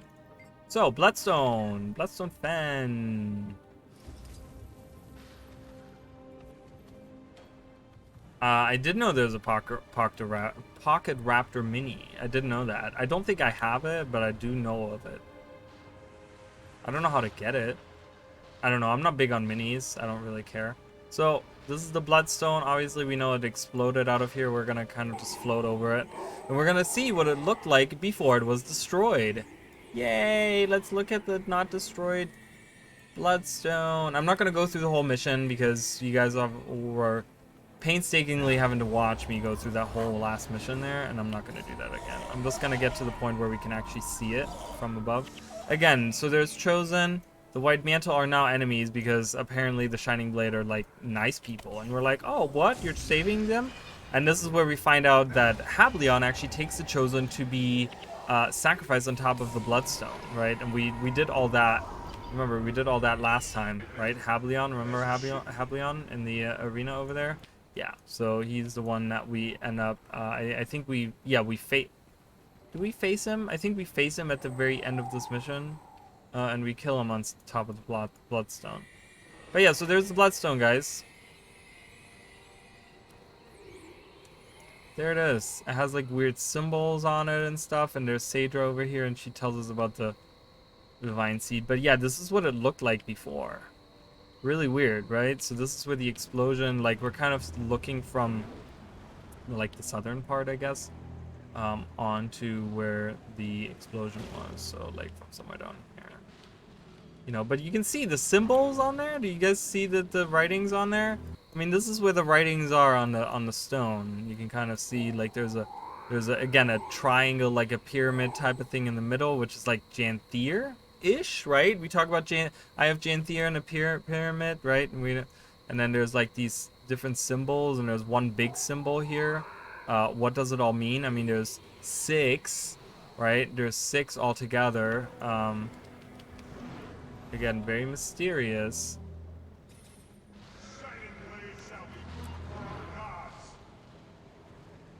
Eye of Janthia is very Illuminati. Yes, I have to agree. It's very, very Illuminati.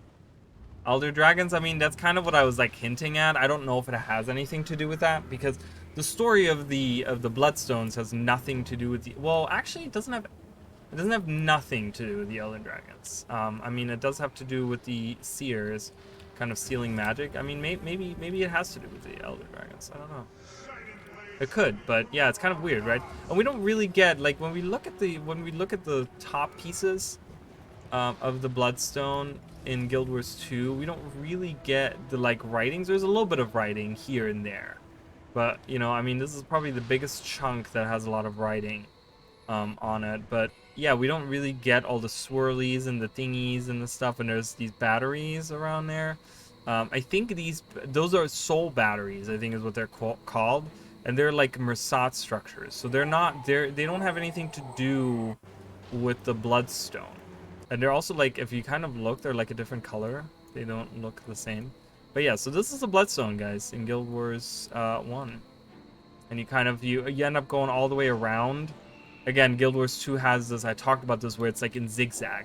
You go all the way around, like this way, you go down here, and you go like this way, and you go around this way, this way, this way, this way, and then you end up coming like over there. That is the stretch over there that you see there. You kind of come that way, and you go across or something, and then you go around there, and you come around, and you come through there. You can kind of see the pathway there. And you come down the hill there and then around. So it's very zigzaggy, goes all the way around. In Guild Wars 2, I could just like jump down here and like kill all the White Mantle if I wanted to. But yeah, so you kind of find out about, I think you kill Haplion here on top of the thing, and that's it right there. So it's really cool to think, like in Guild Wars 1, we see the Bloodstone, and we think that like the top of the Bloodstone, this is very much like, okay, you know, this is what it looks like, but then it splits apart, and you can see that the red rocks that are inside of it, they're like all the way in there, right? That is what the Bloodstone, that's why it's named after that. It's like all red inside. It's all these red crystals. That's really cool. So. Well, the Druids were originally, and I talked about this earlier, so the Druids were originally humans. As far as I remember, they were humans that were trying to live, and let me look up exactly in the wiki right now. Yeah, so there were a group of humans, Crichton humans, that long ago moved to the Maguuma jungle in order to live with nature. And I talked about this when we first started Maguuma jungle stuff. It is said that they're devout followers of Melandru, though this is only a rumor. According to the history of Tyria, they were forced out of the jungles in the long distant past by other humans.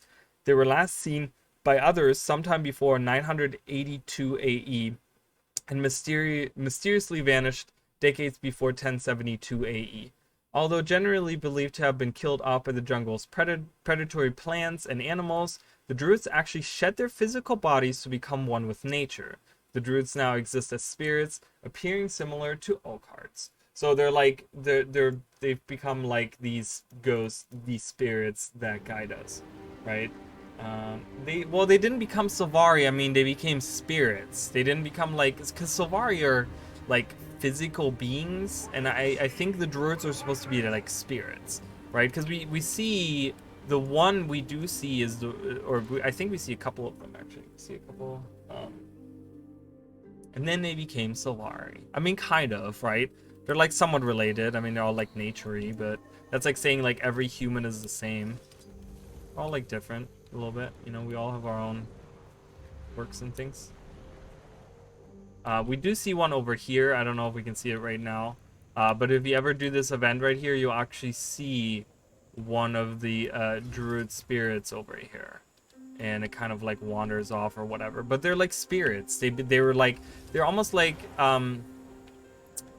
you know, they're like hippies. They're like tree-hugging hippies, all right? They're just like, screw Kryta, we don't want to live with the humans. We want to live in nature, and they go into nature, and then, you know, they're followers of Melandra, as, you know, people suspect. And then they kind of get transformed into these spirits that guide over. I mean, you never know. I mean, you know, I made a whole video on the Wardens before End of Dragons came out. There was a really long lore video that I made about the Wardens, and talked about it, and I think I had like my theories. Oh yeah. I had a theory about how they were like cousins, or like they're like, or so to say, almost like ancestors of the Sylvari. They're like the Sylvari from the first, or from the last Elder Dragon Rising, when Mordramoth was like awake back then. My theory was that the Wardens were like the Sylvari of 10,000 years ago, when Mordramoth was awake and stuff, because there was a lot of, and you can watch that video, it's on YouTube, but there was a lot of like similarities between the two like things. There was, you know, I was talking about all different things and stuff, and then they completely turned it around and did something completely different with it, and combined the Juggernaut and Warden lore together, and it's just like, okay, alright, cool, didn't expect that to happen. So who knows, right? ArenaNet can pretty much do whatever the fuck they want to with their lore. I mean, you know, now that Mordramoth is gone, I think that would be a good idea. Just kidding. Let's see. So, we're here in Quarrel Falls. Do you know where Quarrel Falls is, guys? Do you guys want to know where it is? It's right here. It's literally in the middle. It's right in the middle. It's right here. Okay? It's next to the labyrinth, because the labyrinth goes to like right here. And it's literally this outpost like right here. So we can't even see it. Again, where I am right now, we can't even see it. Okay, it's just like really cool outpost with these waterfalls. Blah, blah, blah. Gareth Quickblade, I think he does appear in Guild Wars 2 at some point as well. Yeah, we can't even see that. Silverwood, I mean, we can walk through Silverwood. There's not, again, there's not a lot where we can draw similarities from. You know, I'm gonna kind of do a journey, maybe go to the Ventari's Refuge. That sucks, so.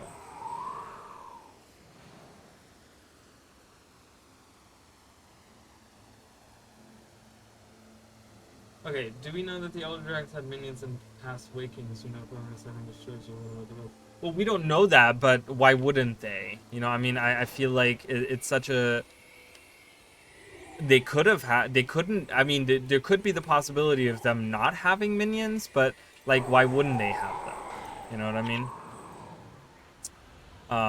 Because if it was just the Elder Dragons, I would like to think that the ancient races being the Jotun, the Mersad, the Seers, the Dwarves, who am I missing? The Forgotten. I was like, I know I'm missing one because it's 5. It's always 5, right? That those 5 races, if there hadn't been minions, I'm pretty sure those races could have defeated at least one Elder Dragon. But they didn't. So...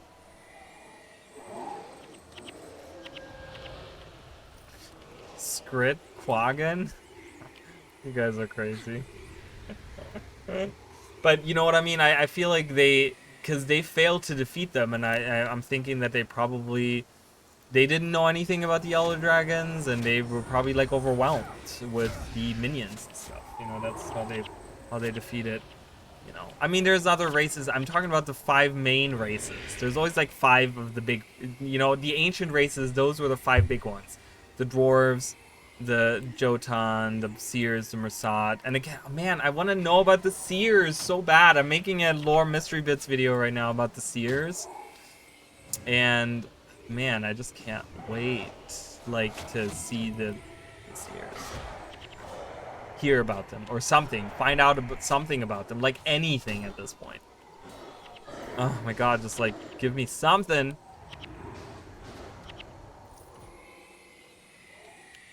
Well, again, there was a lore mystery bits video that I made about like, is Oreen gonna have children, right? Like, I don't think she's gonna have minions, but I think her minions are the Crystal Bloom, I suppose, right? She kind of talks about how like Kaith and her have like a connection rather than corruption. It's like a little bit different. It works in different ways, but um, yeah, maybe. I don't know. I'm hoping for a child. Or not hoping for a child, but I'm hoping for like, an egg or something.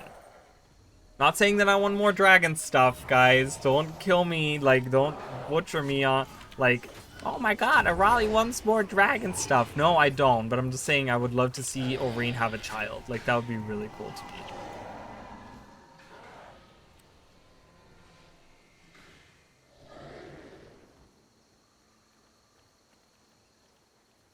Yeah, isn't it strange? I think they meant it as like, oh, it's supposed to be a test and she didn't really die, And it's like, uh-huh, okay. And then the bonus is like stealing one of her eggs, It's just like, oh, it's just weird.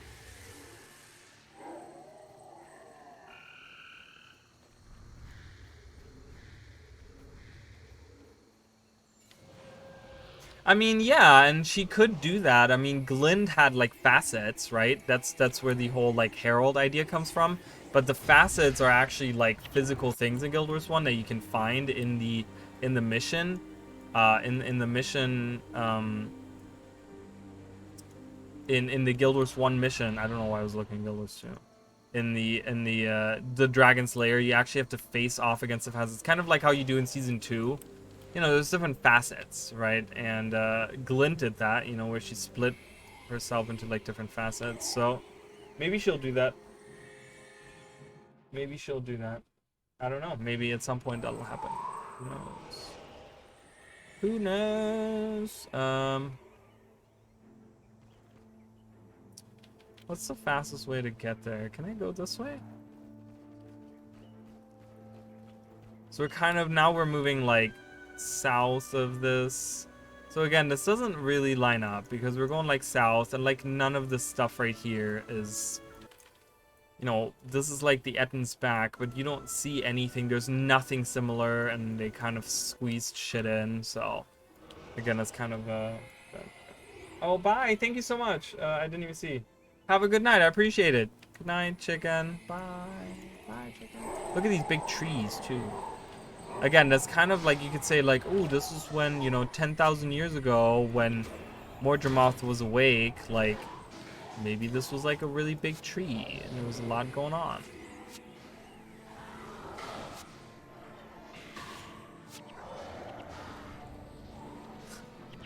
Didn't know he left. Dad jokes for days today. Like, what's going on? What is going on today?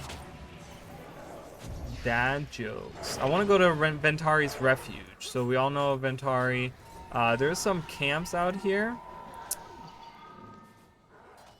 What are these camps? I don't recognize. I don't recognize. I don't know what that symbol is. Does anyone know that? I don't know who that is. Do we know who that is? That's not the White Mantle, and that's not... Because the White Mantle has their, like, weird sword-looking thing.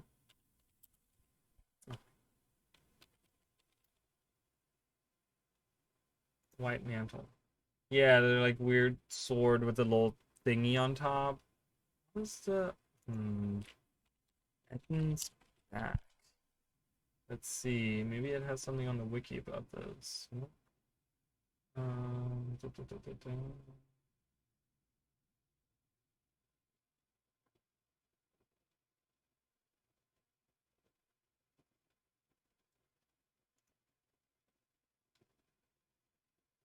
Centaurs, Ettins. Yeah, I don't know. It doesn't even look like a shuriken. It looks more like a flower to me. And there's no people around here, so I don't know if it's... I don't know who that is.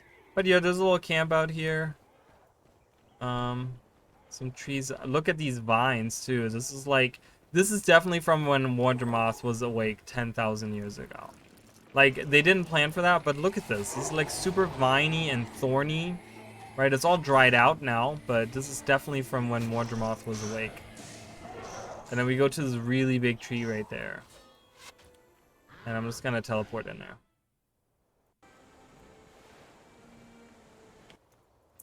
So here we are. This is one of those big trees. And there's Ventari. Hello. Look at him. Hello. There was a time once when humans and centaurs lived in peace, but that was long, long ago. I'm afraid I will not live to see such a time come again to Tyrio. It brings me. So after this, next time we see him, obviously, is down here in Arbor Bay, where he plants the pale tree together with Rowan. But yeah, that's the refuge. Let's read about the refuge. Named for a wise old centaur with a penchant for peaceful living. Visitors to this outpost do their business among the roots of a gargantuan stonewood tree, the largest known specimen of its kind. Interesting. I didn't read the other stuff. This is not even here anymore. The floor of the jungle is damp and uninviting to anyone but thirsty beasts. In one particular deep chasm lies the remnants of a powerful magical stone, said to be the relic from a time when the gods walked on Tyria. Not even the ferocious vegetation of the Maguuma will grow upon it. Okay, I want to go back to something. He looks angry. He's kind of a grumpy old man.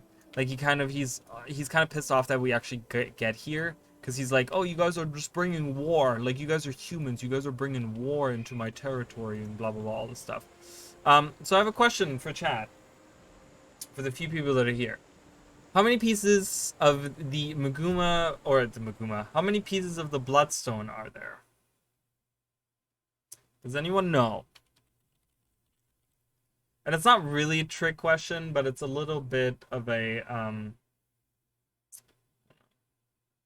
mean, I suppose it's a little bit of a question.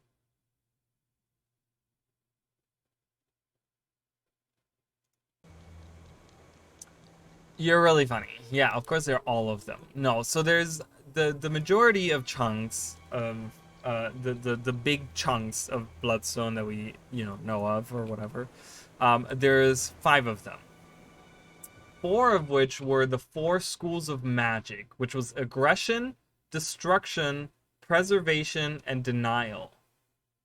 Okay, and you can, I guess, sort what type of magic goes into which school or whatever, right? But yeah, so there was 4 of these, and then there was a 5th one. Okay, so because I kind of want to talk a little bit about the Bloodstone while we're here. So we know of the location of 3 of the Bloodstones. Okay, we know of 3 of them. We know where they are. 2 of them we do not know. Now, for those of you that only have played Guild Wars 2, you only know the location of 1 of them. Okay? Yes, there are supposed to be multiple. So in Guild Wars 1, we only see 1 of them, which was the destroyed one we looked at in Bloodstone Fen, obviously. Right over here, you can see the big red splotch on the map there. So in Guild Wars 1, we actually do see other pieces. So 1 is actually right inside of the caldera of the Hell's Precipice, which is the largest, I want to say this is, no, Abaddon's Mouth is what it's called. Abaddon's Mouth is the largest known volcano on the Fire Island chain, and that is where one of the pieces fell. It fell right into the volcano, right? Isn't that? I just want to make sure that I'm not talking out of my mouth. Oh, no, never mind. Okay, I got it a little bit, not quite wrong, but I got it a little bit,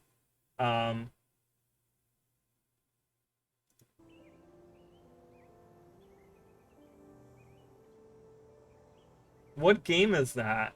What game are those schools of magic? Oh, Elder Scrolls, that's right. Okay, that's right. That's so weird. That's really close to that. Oh, look, we have 4 commanders with 4 different colors. It's really pretty. I love it. No, okay, I'm sorry. So, recently, someone in the community, not recently, actually I think these conversations were like a year ago. Someone in the community, someone had like not an argument with me, but they were talking about how, and I agreed with them actually, and I was wrong. How ArenaNet retconned the whole Bloodstone thing, and I want to talk about the Bloodstone for a minute. So, there was never a retcon because I actually spend time reading up on this stuff now.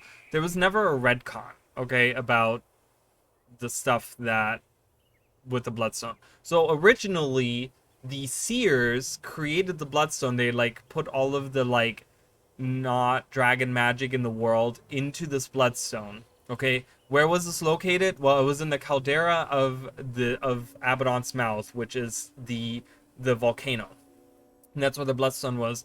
They put all of the magic in there, and then the gods went, and Abaddon specifically actually went to the Bloodstone and kind of released the magic from it and gave it to the races of Tyria.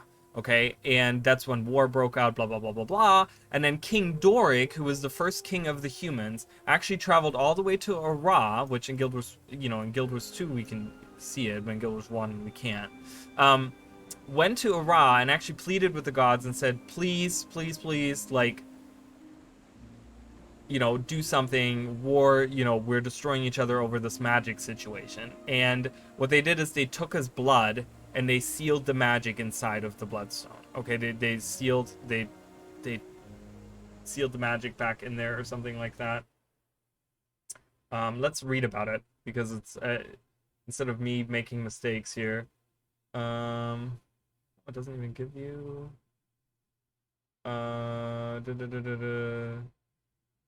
The 5 pieces were tossed into the volcano. Later, following an eruption, 4 pieces were spread. So, I guess they weren't originally there, but they were put in there. It doesn't really matter, okay? So I don't think they're gonna get that deep. Yeah, it's nice, right? Not a brand scar. And seeing Ascalon, like, destroyed. Ascalon's, like, all destroyed and stuff. Yeah, there's no brand scar there. Yeah. Look at that brand. It goes all the way down here, too. But yeah, Ascalon is not destroyed here, but it is destroyed here. So, anyways, there was the 5 pieces were in the caldera, and the volcano erupted, and they got spread around. Okay, so we know, like I said, we know where 3 are. One of them is in Bloodstone Fen. Okay, we know that one. Then there's one actually that is in Guild Wars in the Finding the Bloodstone. It's in the Bloodstone Caves over here. So there's a cavern down here. This is pretty close to ore, right? There's a cavern down here that actually you can go into, and there's a bloodstone in there. Now, and I'm gonna kind of do a little detour here because I kind of want to show you guys this. There's actually something that ArenaNet has created that they have shown in Guild Wars 2 that's been a mystery, and I might make a little video on this as well. It might be a lore mystery bits video on that. But there's something that you can find out here when you go to the exact location. Okay, and it's inside of this right here. You can go in here. Of course, if we didn't have to deal with this guy. And you go in here, and there's a little hole. And you can go in there, and there's a little cavern that's hidden in there. You can kind of see it on the map, too. You can, like, see it on the map if you just venture. And you can walk around. And what do you find? Well, there's a little door, like a gate. It's not a point of interest. There's nothing out here. There's no reason to come here. But this is the exact location of the Bloodstone Caves. Okay, and that is like.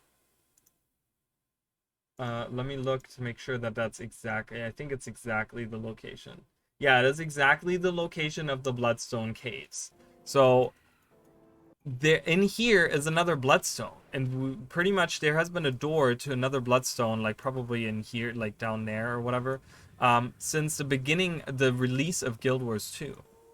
Okay, like there has been access to a bloodstone, and we've never seen what happens in there. So that's really crazy, right? So we know of that one, and then what was the other one?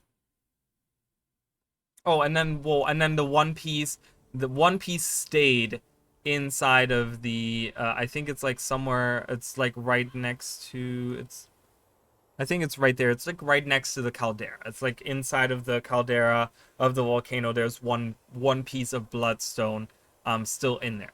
Okay, so we know of 3 locations in Guild Wars 1. In Guild Wars 2, we only see one, and I showed you there is an entrance to another one, but we never see it. But I want to show you guys something that a lot of people have had theories about for a long time. And again, this is something that goes out to the people that like pay attention to details a lot. Really, really cool. You can actually see something really interesting if you go into the throne room. Here in Divinity's Reach. Okay, look at this. Look at what Queen Jenna is standing in front of. Look at this giant, magical looking rock with like a weird like something in there.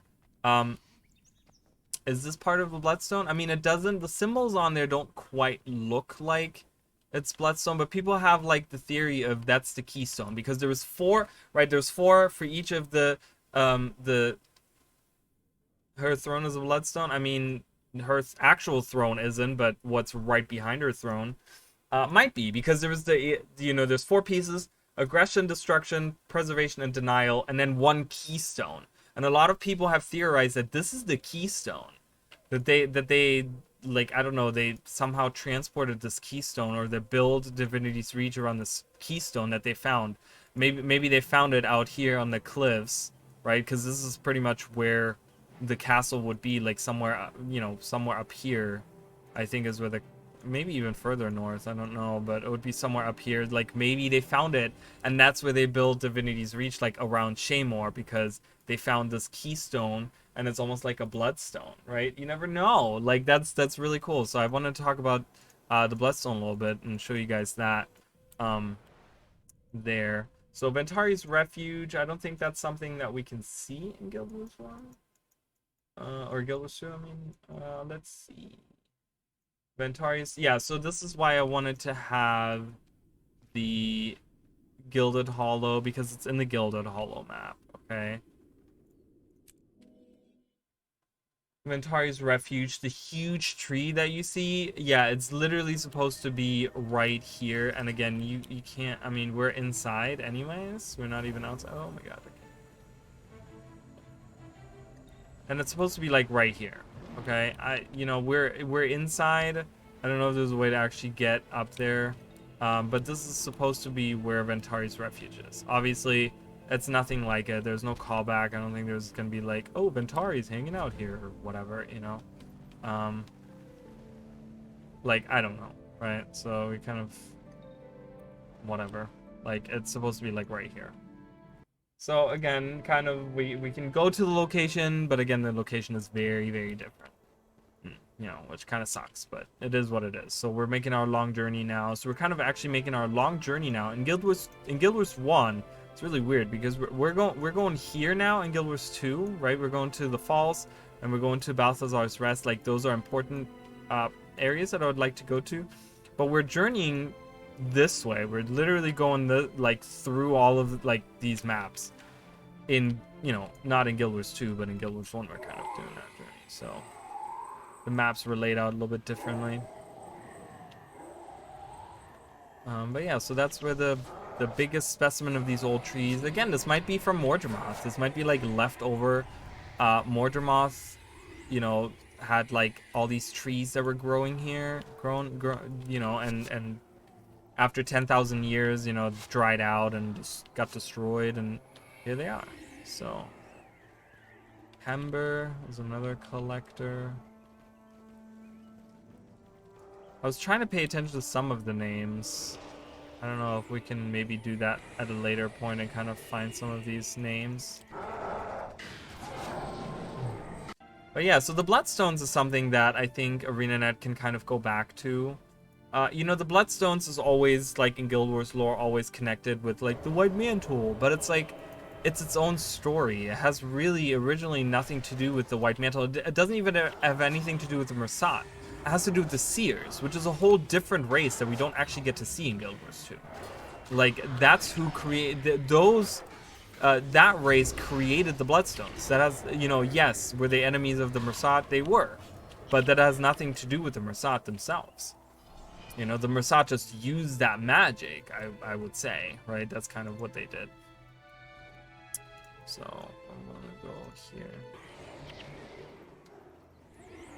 So I'm just gonna run through. We're going to Reed Bog, which is a small little area. It's very, like, there's a lot of, as you guys can see, a lot of trees and stuff going on, but it does have some larger areas.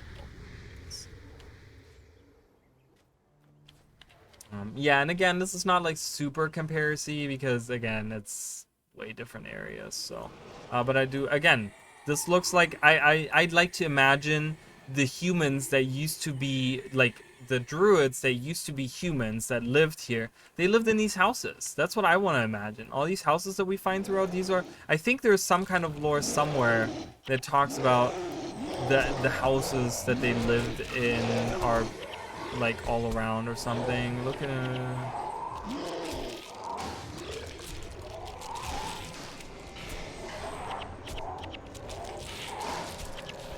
there's some kind of lore somewhere. Maguuma State is thought to have been a meetings place for the druids who long inhabited this part of the jungle. The elements and grasping vines have all but erased the evidence that anyone was ever here. Huh.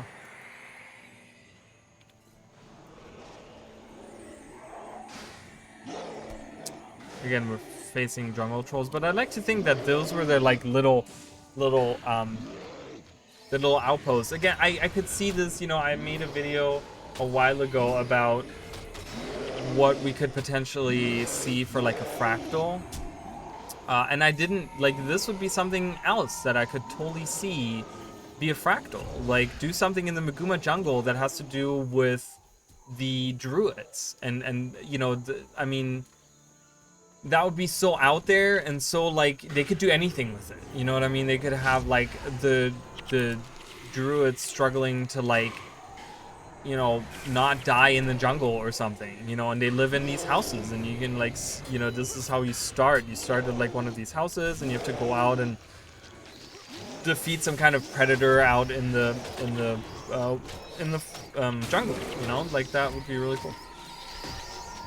What is happening here? See that? Oh, the vines are attacking. I'm gonna defeat the vines. Goodbye. Okay, flashing lights. This is really annoying.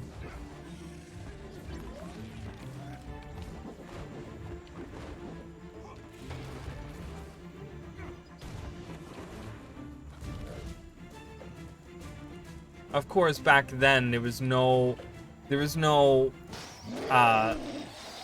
Exalted, you know, the Exalted didn't exist back then, you know. There's an actual camp. There's an actual camp of a person that's hanging out here. I'm trying to see these rock formations are weird. I'm searching for 5 of them. Yeah, later on in other games, they actually get like a description of why they're looking for certain items. They don't get that in Prophecies. In Prophecies, there's nothing about that. So. Okay, I'm just trying to get to the falls. So I'm just probably gonna run by all of these.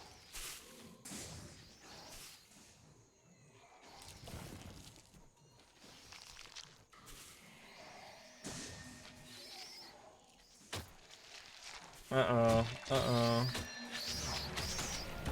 I'm gonna call Ridlock. Come on, Ridlock, help out. Why is he wielding a regular sword?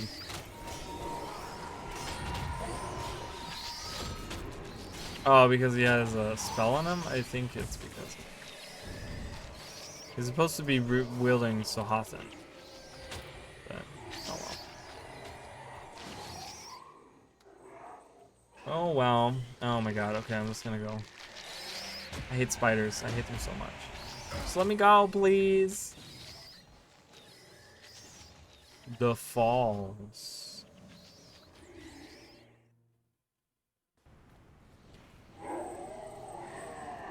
So this is like the most remote part.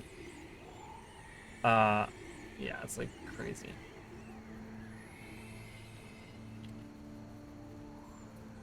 Redwood Shepherd.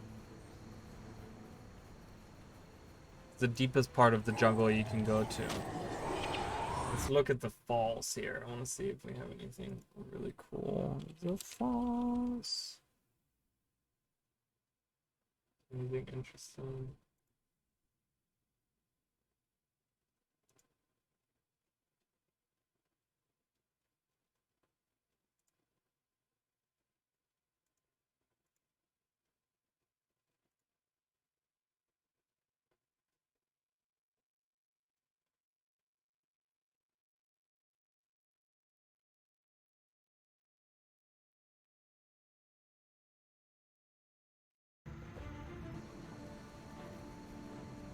So I don't have mocks with me, which lets me go to like a specific location in here, but it doesn't really matter. The location itself is kind of no consequence. The location that you can go to. So we're gonna kind of venture here through the jungle. We're gonna do the same journey. Again, it looks very different. I'm not gonna compare anything because the jungles just don't look at all alike. It's not the same enemies. It's not the same things that are going on.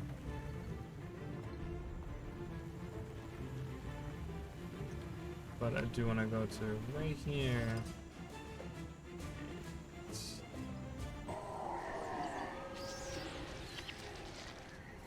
is gonna take forever because we have to go like all the way through.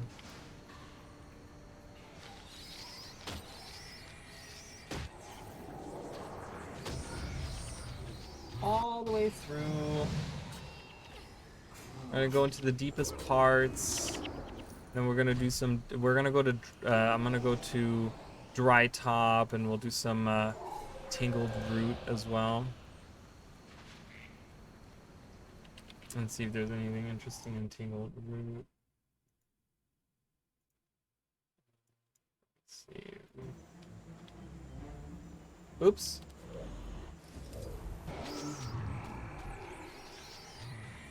I fell.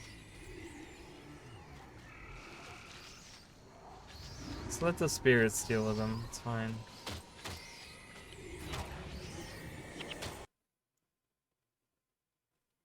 We gotta go to Aurora Glade as well. That's gonna be important, so we're gonna have to do that. So there's a little bit area up here, all of this that I'm kind of missing, so we're gonna go there as well. We still have time. It's still early. It's still early.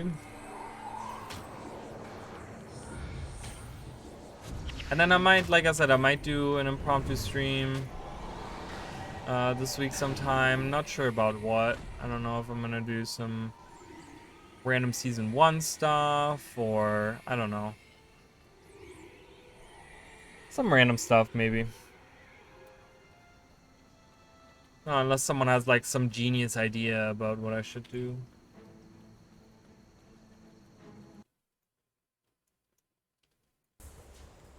Oop. Sorry guys. Yawning. Come on, run faster.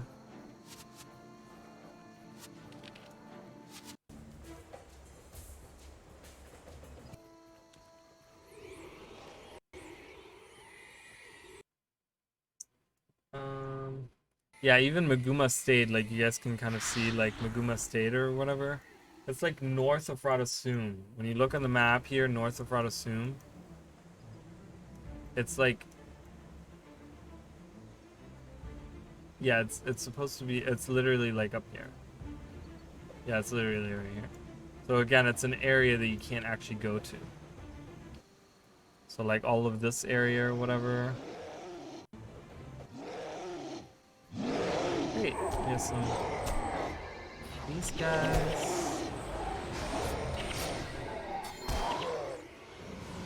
So then it's moving. I love how like it moves from the green, like it goes from brown to green to like darker to blue. Now we're like in the blue parts. I think it's this way.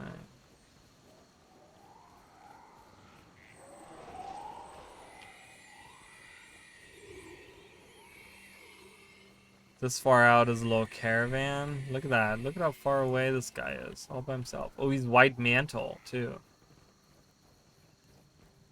But he looks like she looks like Shining Blade. She doesn't look White Mantle. Yeah, there's White Mantle like flags, but I think she must have killed all the White Mantle and just like took over their camp. And was like, this is mine now. Like, hello and goodbye. So the part of the map as well. Oh, I went the wrong way. Again, I went the wrong way. How do I keep doing this?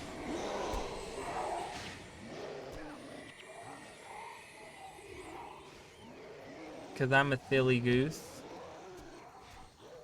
Come on, leave him alone.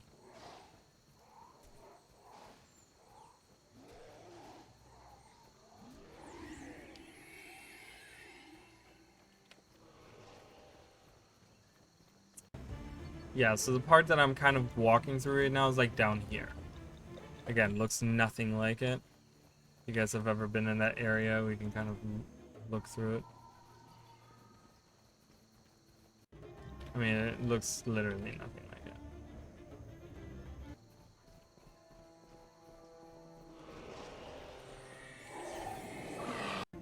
I'll pin them down. You take them out.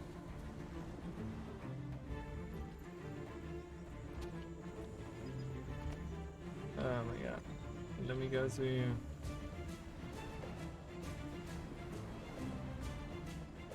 Vines! Vines everywhere!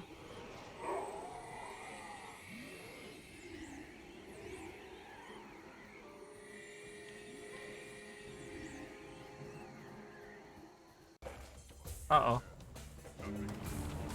More drum. Fly away. We would die rather than surrender Tarir to Mordremoth. This is the sacrifice we are all willing to make. It's kind of where we're journeying right now. So there's the woman that took over that camp or whatever.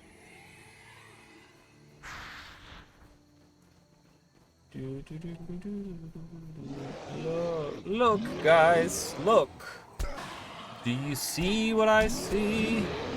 So this is right where I am right now. Okay, like, can we actually go in there?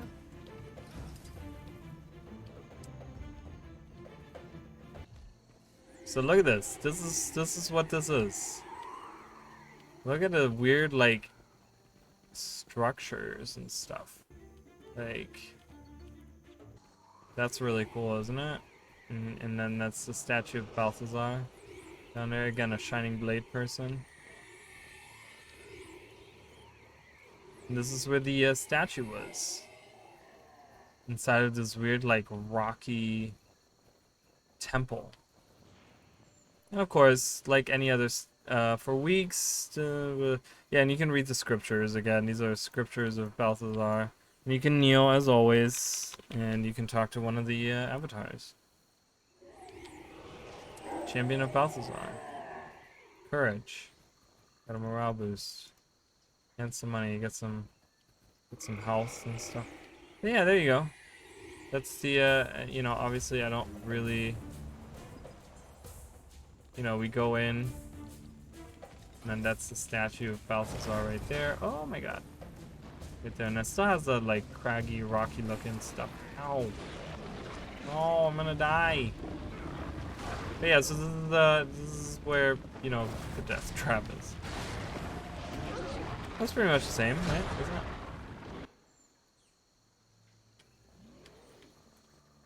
Alright. Wanted to show that off. Hello, Thor. Hello, Thor. I know you meant there, but,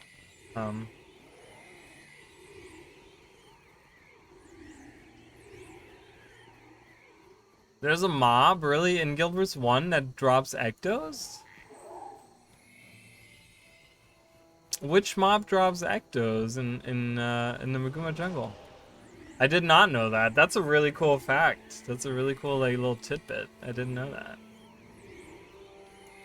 Sorry, I was like, I couldn't re-chat because I had my my window open. So I didn't know that anyone was there. Sorry. Oh my god, 300 trolls. Look at these trolls. They're all trolling me. They're all trolling. Kill them.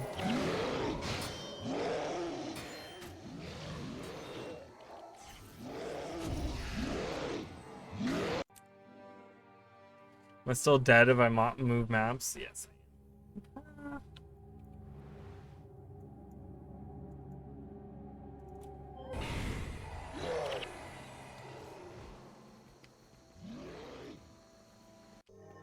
Alright, we're gonna have to journey back.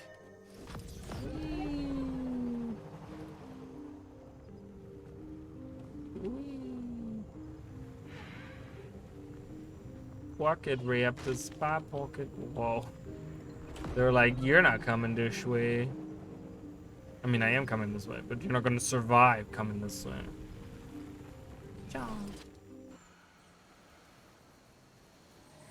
Oh my god, I always think I can mount in Guild Wars 2 and I cannot. No such thing. I guess I gotta keep going. Wait. Wait, how do I get up there? Oh my god, I gotta go around? Are you kidding me right now? Oh, so annoying.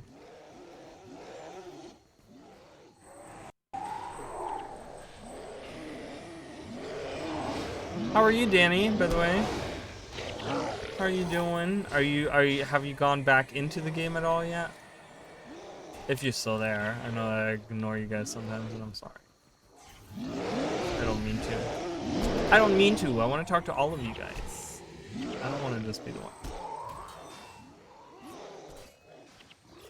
Alright, so I guess I gotta loop around this way. Oh, sometimes I wish there was mounts or like an easier way. Okay. I know, I mean, we have that big PvP balance update coming soon, so that's exciting. I'm kind of excited to try out Vindicator with the two dodges, and they said something about like they're gonna change how like the endurance and stuff, like the gain is and stuff, how that works. So hopefully it'll feel more fluent, because I enjoy the dodge, the like jump up into the air Vindicator thing. Like that's cool to me, but it just feels really clunky when you combine it with like actually fighting and stuff. So I hope that they maybe can make that feel a little bit better. So I'm excited about that. I don't know, I didn't read through all of the changes. I kind of want to see first what's there, what's brought to the table, I guess. It's weird because they're doing like it's a PvP balance update, but then there's like PvE stuff like put in. I don't care about PvP, but then it's like, okay, but PvE is in there as well, so I'm like, oh my god, so now I'm like, I have to care about this balance update because there's like stuff for PvE that's in there too. And kind of have to sift through all of it, figure out which parts are relevant to me and which parts are not. I mean, I could probably just watch the stream. That would probably be the easiest solution. I was trying to avoid those guys over there, but yeah. It's such a long journey to get to the fucking falls every time.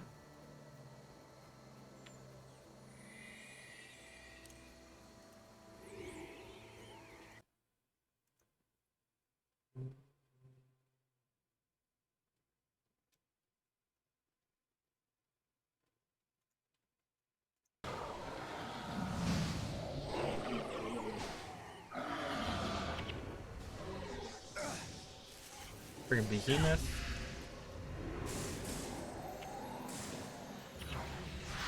Life pods. Doing the healing. Let's kill them.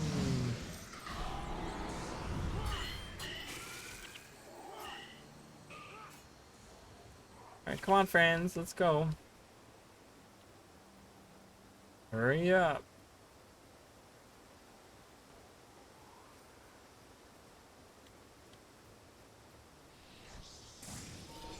Come on.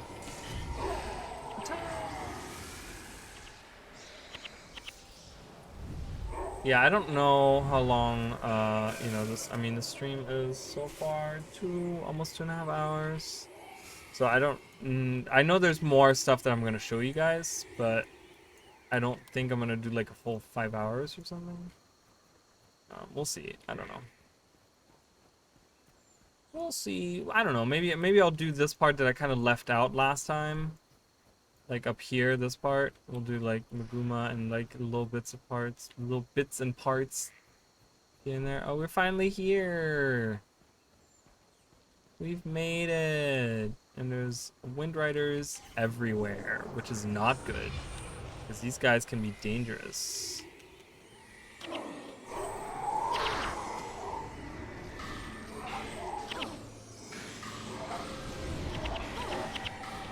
I can summon Ridlock. He can help out. Go, Ridlock!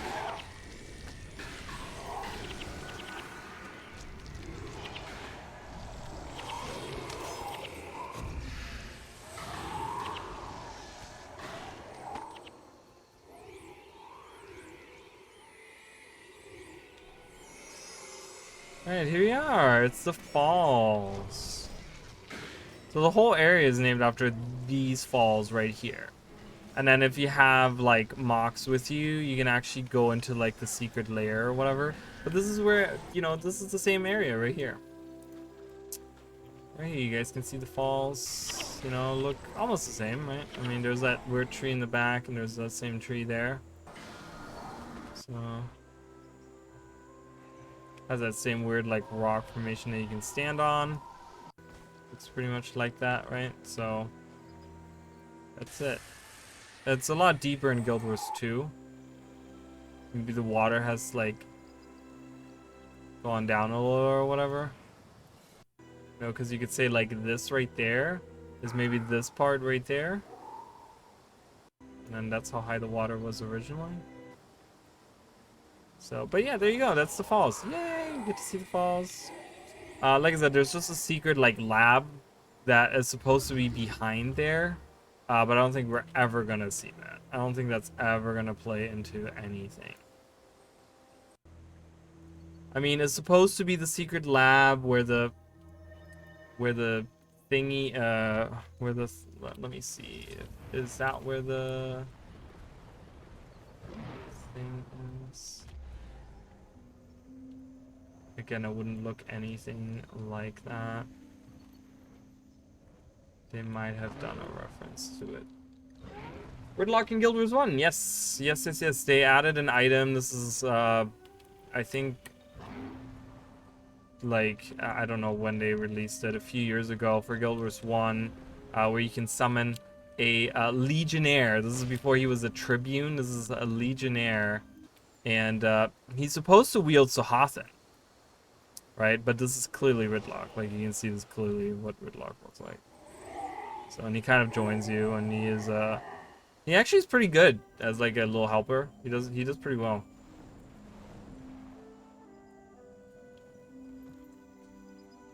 Yeah, so I guess, this is supposed to be the secret lair,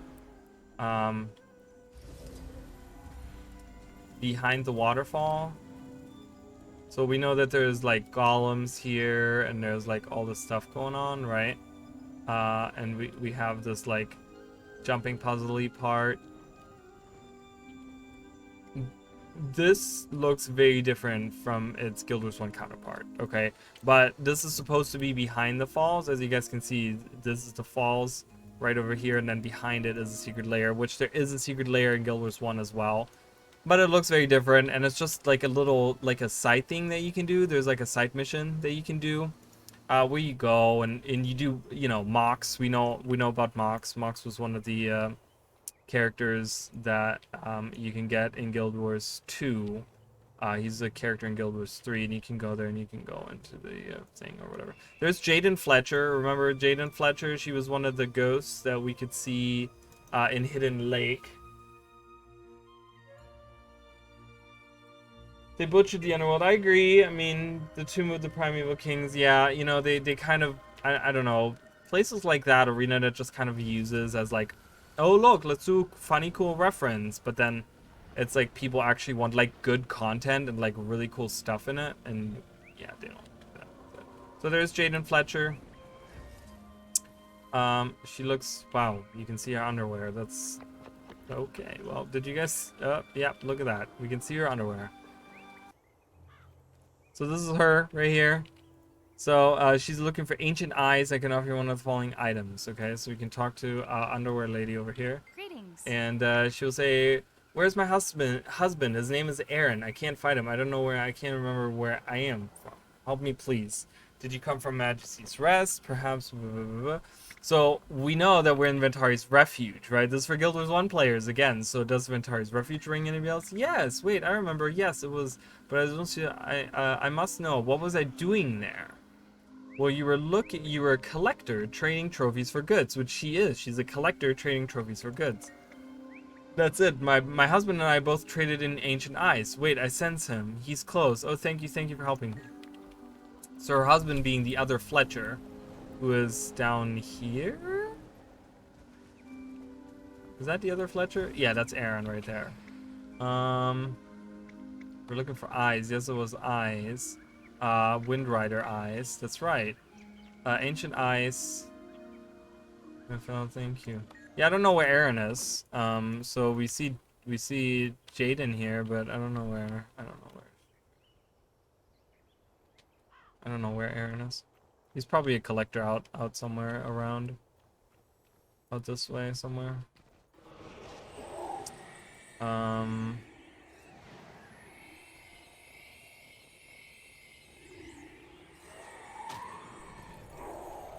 where would I find Aaron Fletcher?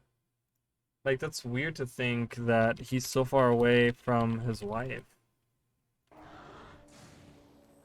He's in the Sage Lands. He's way far away. He's over here.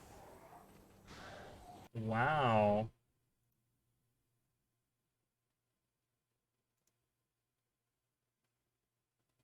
Yeah, he's in this part over here that we didn't even go to. He's like in the middle of that like lake area. That's pretty much where he is in Guild Wars 2.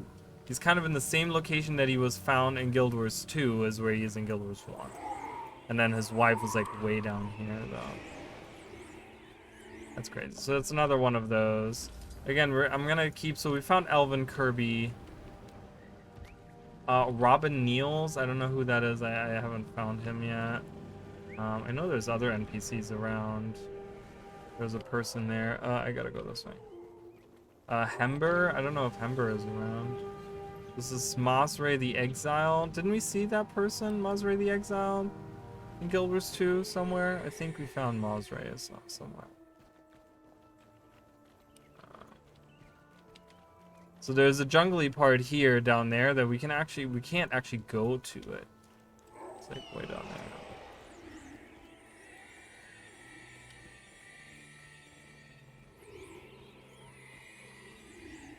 Trying to get across the wastes here to the Aurora Glade outpost.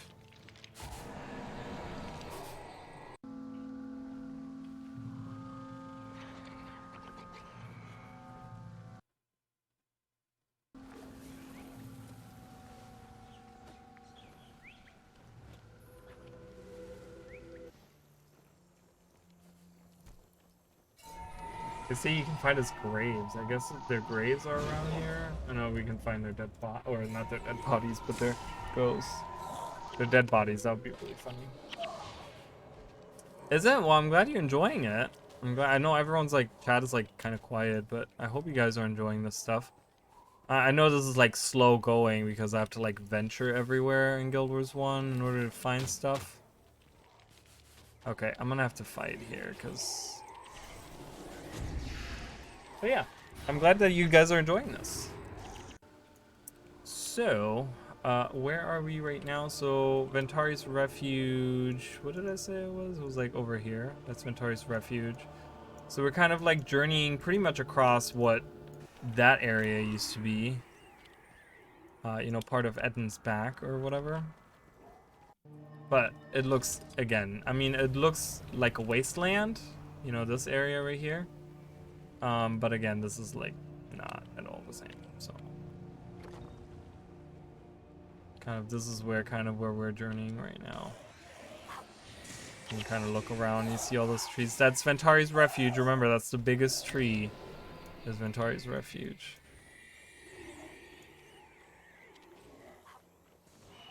Well, I'm glad that you're enjoying it. Thank you so much. I appreciate the support on this series. That's something unique, you know. I hope that I'm like, you know, the only one that does that. If someone, not that I would get mad. Maybe I would get mad, like internally, but I wouldn't like actually call someone out. But if someone started doing this kind of shit, then like, and get more views, I'd be really pissed. Like on the inside, I'd be like, no, it's fine, it's totally okay. And then like, I'm like in bed late at night and just like crying. Like that would be me. So I hope no one ever takes that upon themselves to do this, what I'm doing.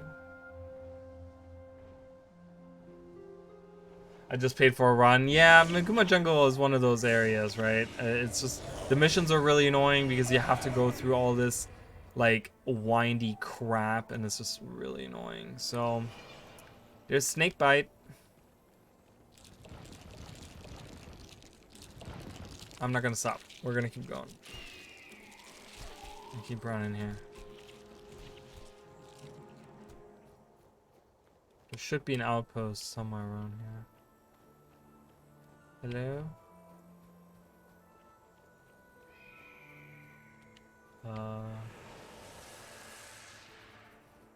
Isn't there supposed to be an outpost somewhere? Hold on a minute.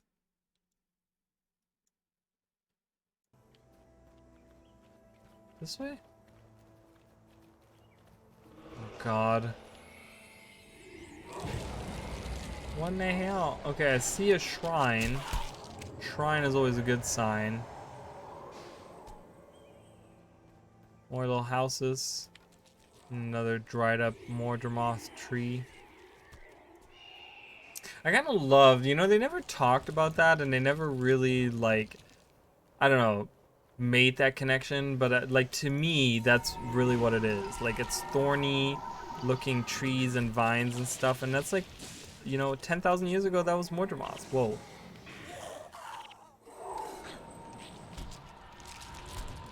Look, I'm a magician. Ta-da! I don't know what the hell that is over there.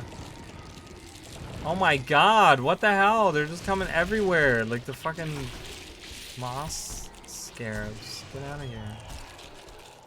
Oh my god, it's so windy. It's always so windy in Guild Wars 1. Can't just have a straight path.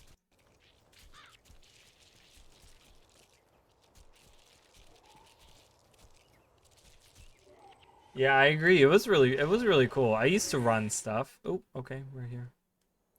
I used to run stuff. I used to do Drachna's Forge runs and stuff. So much fun. So much fun. Alright, so here we are, Aurora Glade. Let me double check. As always, my handy dandy little guide. So where I would be right now in Guild Wars 1, or Guild Wars 2, I mean, actually, literally right where Prosperity is. Is that right? Is that right?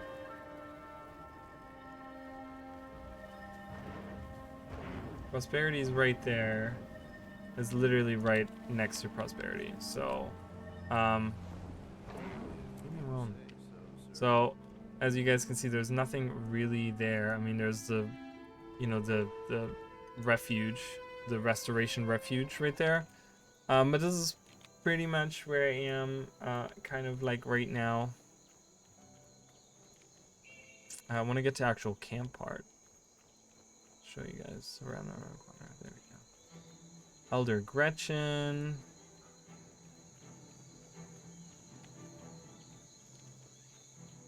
So this is a little outpost here. We're gonna do the mission.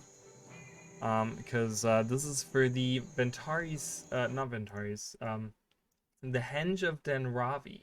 Again, who is Denravi? We don't know, right? Let's read about the Henge of Denravi in Guild Wars, or yeah, let's actually do the mission and then we can go to the Henge of Denravi. So we're gonna have to actually attune the Henge before. Oh, I hate this mission. This is one of the dumbest missions too. I'm gonna call Ridlock. Make it easier for me. Because we're gonna get spiders here in a second. I know they're gonna come. Yep, there they are. I knew it. A cow had. Oh no. Oh no. Oh, it's right here. It's right on top too. I have to. I'm gonna add the other hats in. I have a bunch of hats. All right, cow hat it is.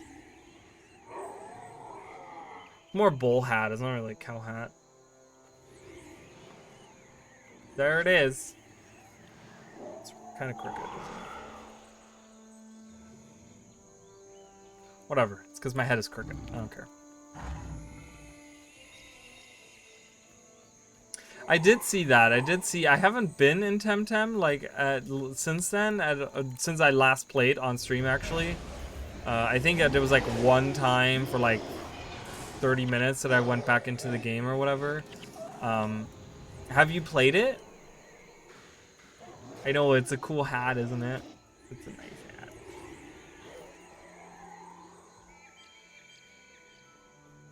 Yeah, I want to maybe I'll do a compare or not a comparison. Wow, God, my brain. Like if I do an impromptu stream, maybe we'll do some Temtem. I haven't seen Temtem since I don't know what release I even played it, and maybe I'll start it again, like I'll restart the game or whatever, and make a new character and kind of go back through it again. You know, maybe we'll do that for like a. There's another one of these trees. But yeah, do you see this thorny vines? Yeah, this is what I'm talking about. There's a bird flying around. See, Guild Wars 2 doesn't have this. Guild Wars 2 doesn't have enough of that. I mean, obviously, this is like the most unrealistic bird I've ever seen in my life. Where did he go? Oh, there he is. But you can actually hear him go like, kee! Like, it's cool.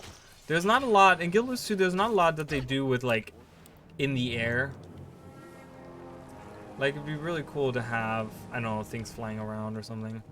You know, whenever they do birds or something that's in the sky, I'm like, I always enjoy that. Always, like, it makes the world feel so alive. I have not. Okay. I would love to just kind of see the difference. So maybe I'll do an impromptu stream sometime this week, because I'm supposed to be off until Thursday. Tomorrow, I'm probably not going to stream tomorrow. I'm not going to do like an impromptu stream. I want to maybe work on some videos tomorrow. Maybe start releasing some stuff that I've been working on. And then maybe on Wednesday. Maybe we'll do an impromptu stream on Wednesday. So, no promises, but maybe. Am I going the right way? The path splits, but I think I'm going the right way. Yeah, I'm following the white mantle. I don't think I'm doing the bonus mission here. Do I need to do that? Do I need to do the bonus mission? Aurora Glade. What's the bonus here? Let's look at it.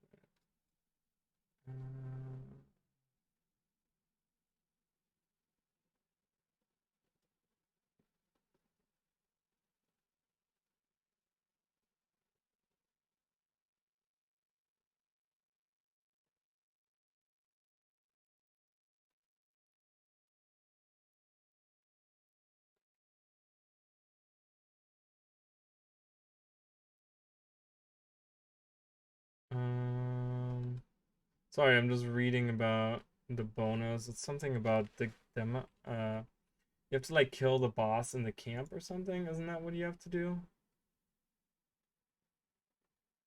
Yeah, I don't know. I'm not even gonna bother with that. I don't even care. I just want to know the mission layout. Again, it's super windy, so am I going the right way? I think I am going the right way. Or maybe not, I don't know. Can't tell you.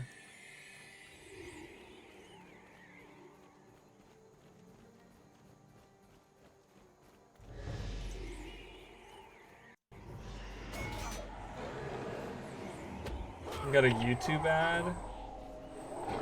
A WoW ad? That's crazy. That's really funny. Has anyone played WoW? Has anyone played Dragonflight or whatever it's called? Is that coming? Is that out yet, or is that coming? I don't know. I'm so like behind on everything. When is that coming out? I don't know. All right, so there's a druid, guys. Here, this is one of the druids in Guild Wars 1. You can actually talk to him, and he doesn't say anything. He just gives you. Doesn't he give me something? Oh, he activates this crystal.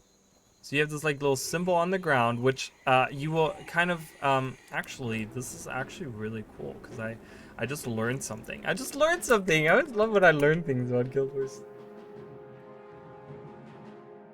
Oh really? Huh. I've played it like throughout the years here and there. I just learned something, guys. Let's look over here.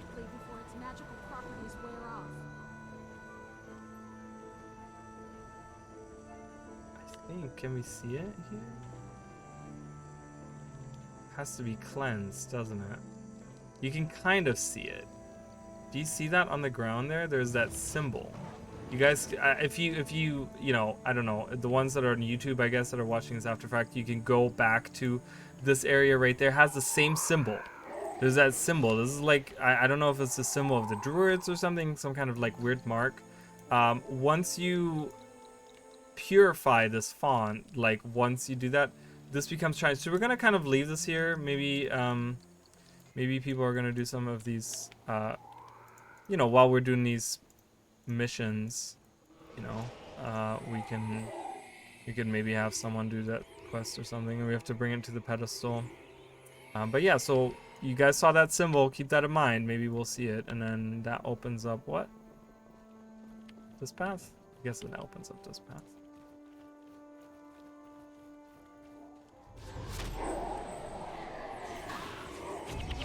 Yeah, you can kind of see it a little bit, but I wish it was, because it actually lights up. It's actually like this glowy symbol that's on the ground. So there you go. Oh look, it's Wit Kindle Run again. Faced that one earlier. That's the I think that's the writer, isn't it the writer? Oh, maybe it's not. Oh, thank you for subscribing, Danny. I appreciate that. I appreciate that very much. Thank you. Am I going the right way? Like, I keep not knowing exactly where I'm going.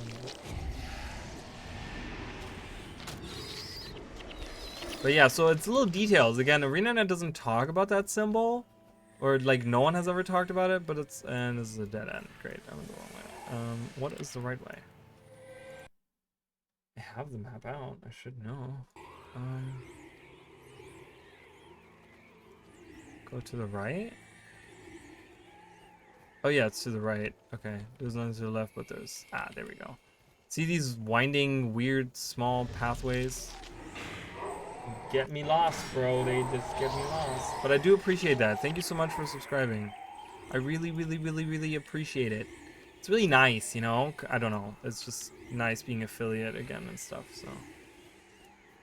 And we have Wind Riders here, and what are we facing right now in Guild Wars 1? Wind Riders. Woo, look at that. We get to compare them. They looked way more like alien-like. There's actually some really cool lore behind the Wind Riders of the Crystal Desert specifically. The ones that are, I don't know how many we see in Guild Wars 2, but in Guild Wars 1 there's a ton of them in the desert, and they actually were released by a sorceress, by this evil sorceress, like Sibella or something was her name, and she like unleashed them onto the Crystal Desert, like she conjured them up or something. So that's, I don't know, some random fact. There you go. You know more about the Wind Riders in the Crystal Desert.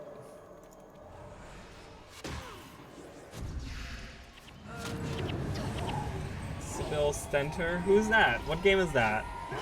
Oh, my blue screen is coming through because of the, like, when I wear a hat, it, like, the light gets, like, all weird. Can I turn up the light? Yeah, a little bit. Let's turn that up a little bit. Let's kill the White Mantle. We have a Thorn Pedestal. There's another Druid over there as well. I kind of love the like armor of the like goldenish armor of the White Mantle. Build this one. Oh, thank you, Madness. Madness for forever. I appreciate that. Thank you. What's over on this side? What's over there? Why is there a boss over there? All right, so we have another one of these symbols. So whenever the druids appear, there seems to be, or at least when they have a thorn pedestal, there seems to be like some kind of symbol there on the ground. And they don't say anything. We talk to them and they just give us the ability to pick up these crystals. They would have to put into another thorn pedestal. There's Lars the, I don't know how to say that. This guy anyways. Alright. Okay, so there's one. I gotta get another one.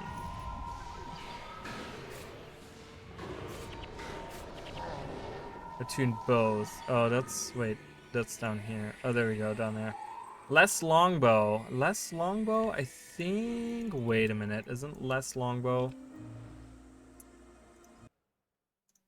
I'm jumping. I'm sorry, guys. There's like so much going on, so I'm jumping between all these different things.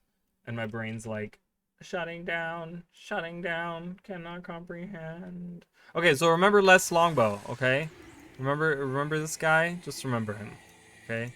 And he gives us the bonus, and he talks about how we're supposed to defeat something. Wait, where do I find the other?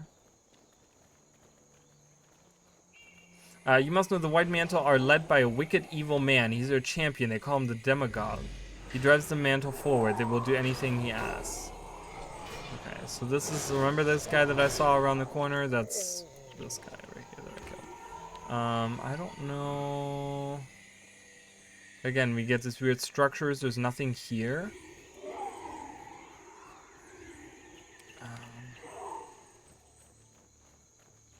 I want to just go through. And how do I, wait a minute, do I need to ask him for like a, oh, there's another one then? Oh, okay, you get 2 crystals from the same pedestal. Got it. How long have I played? I've played since the betas. I've played since Guild Wars 1. I played it for a long time. Right now I'm at my hold on. Oops, not there. I'm at 34,000 achievement points. So I've been playing for quite a while. But yeah, so there's a symbol there. I guess, you know, we can come back here at some later point maybe and see the actual symbol. But that seems to be like the druid symbol or something. Maybe that's some kind, well, these vines are all fucked. You know, so. Okay, here's the end of the mission. I'm gonna have to like concentrate for a minute because this is like a really dumb little game you have to play. You have to actually like attune these. You have to attune them before the enemy team attunes them. And it's really just silly and weird. And I don't even know. So you have to attune them before the enemy does, and yada yada yada. I don't know if they're gonna come down the middle. So the enemy team, they're kind of coming from their camp with crystals and stuff. Oh, there's not one there. Okay, I'm gonna try to kill them wherever they're coming from.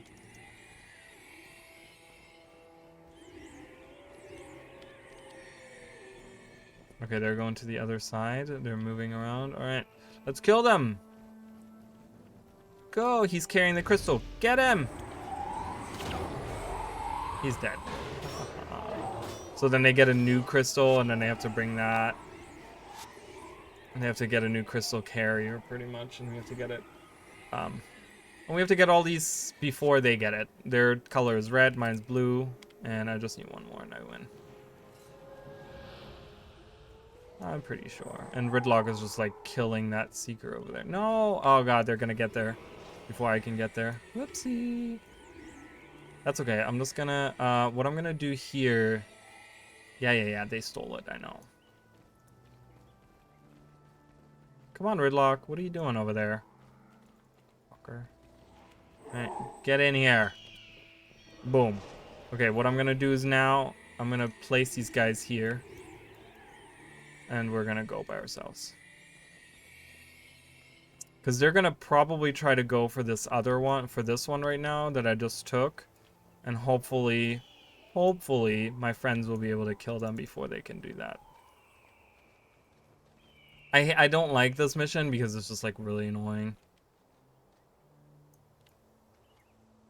You know, I can't go on my sky scale and fly. That'd be nice. Get this done in like 3 seconds. You're getting attacked right now. Did they grab it? Oh, they got it. Are you fucking kidding me? Dude.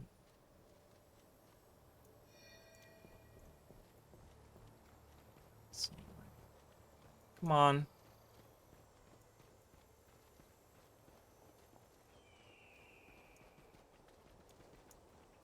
This is like a game of tag at this point. It's really dumb.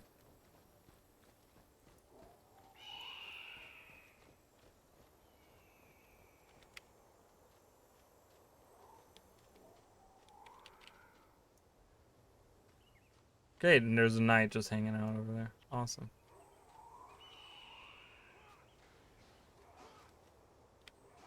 Did they get it?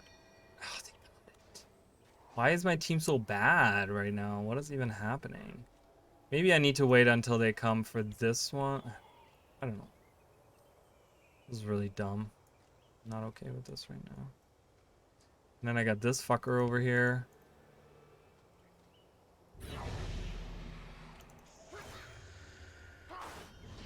Sorry guys, I'm just trying to get this done, and I knew this was going to be a pain. Before I even did the stream, I was like, I know I'm going to hate the Aurora Glade mission, okay? It's really not cool. What are you guys, what, where are they going? What are they doing?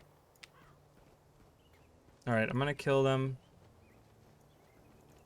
Kill him, kill him, kill him, kill him, kill him, kill him, kill him. Go, go, go, go, go, go. No, no, no. No! We didn't make it. Like, I know they're not gonna win because they're never gonna get this one. They have to walk way too far to get this one, but it's just really stupid nonetheless. I have to deal with that. But maybe this is like the perfect opportunity because I can maybe place these guys like right here. Where? No, they're gonna come down the middle. They are. There's no way they're going around. They're gonna go. Yep, they're gonna go that way. I kind of want to kill them first and then put it in the pedestal. Kill him. Kill him.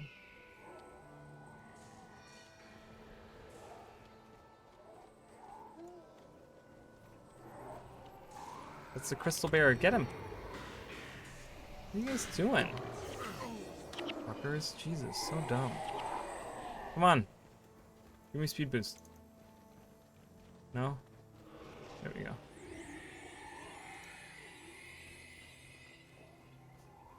This is, I don't know what a good strategy. Does anyone know a good strategy for this? I mean, probably the best strategy is just, come on, hurry up. I gotta get there. Which one are they going for? Are they going for this one? They're going for this one. Kill them before they can...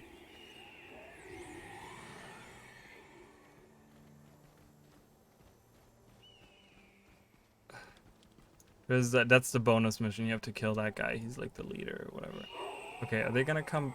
Where are they gonna spawn from? Wait, are they not spawning anymore? What's going on? Did I break the game?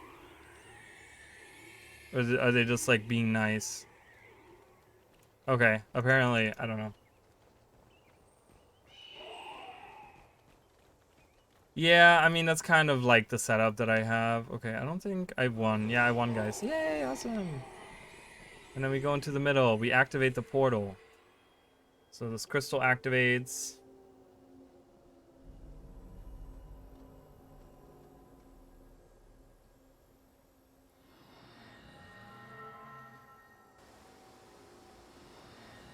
And we're looking for the Henge of Den Ravi for the Shining Blade to use as an outpost, you know? That's, and we have to defeat this guy right there. Oh god, what's happening there? So, I'm gonna leave here and do what some people might know. Actually, let's finish this mission, and then we're gonna do some Guild Wars. We're gonna do some Guild Wars 2 stuff, and see some stuff. So, as you guys know, so we were up there. That's where the teleporter was, and we get teleported down here. Okay, and we had to like do the whole crystal thing and blah blah blah. And some of the stuff actually you can see in Guild Wars 2.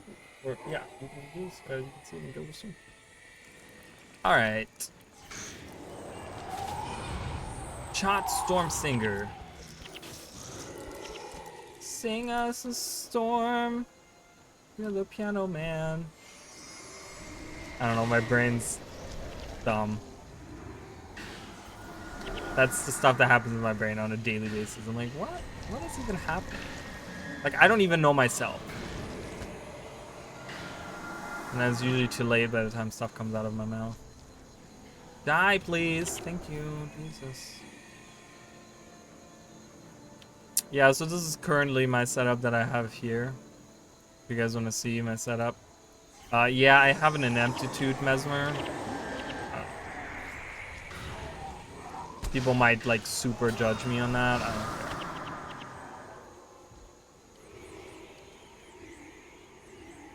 That's a pretty good setup. I mean, I'm getting through this fairly well, I want to say. I haven't died. Alright, so there's going to be spiders. Alright, yeah. Oh, I knew it. When there's this shit going on above you, you know there's spiders.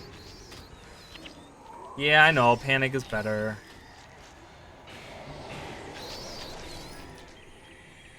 Alright, and we got a... That's the Henge Guardian. So we get these, like, weird, like, elaborate things, right?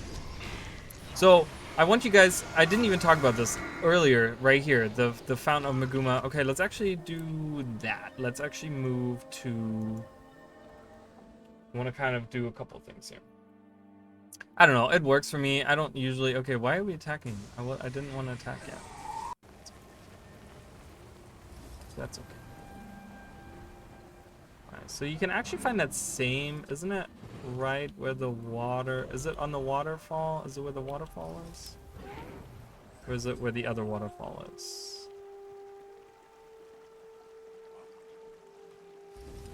Clear the oasis. Let's clear the oasis real quick. Oh no, the Henge Guardian. Just remember there's a healing thing, okay? There's a health regeneration thing. Okay. Guess I'm gonna help the shaman real quick while that's happening. In Guild Wars 2.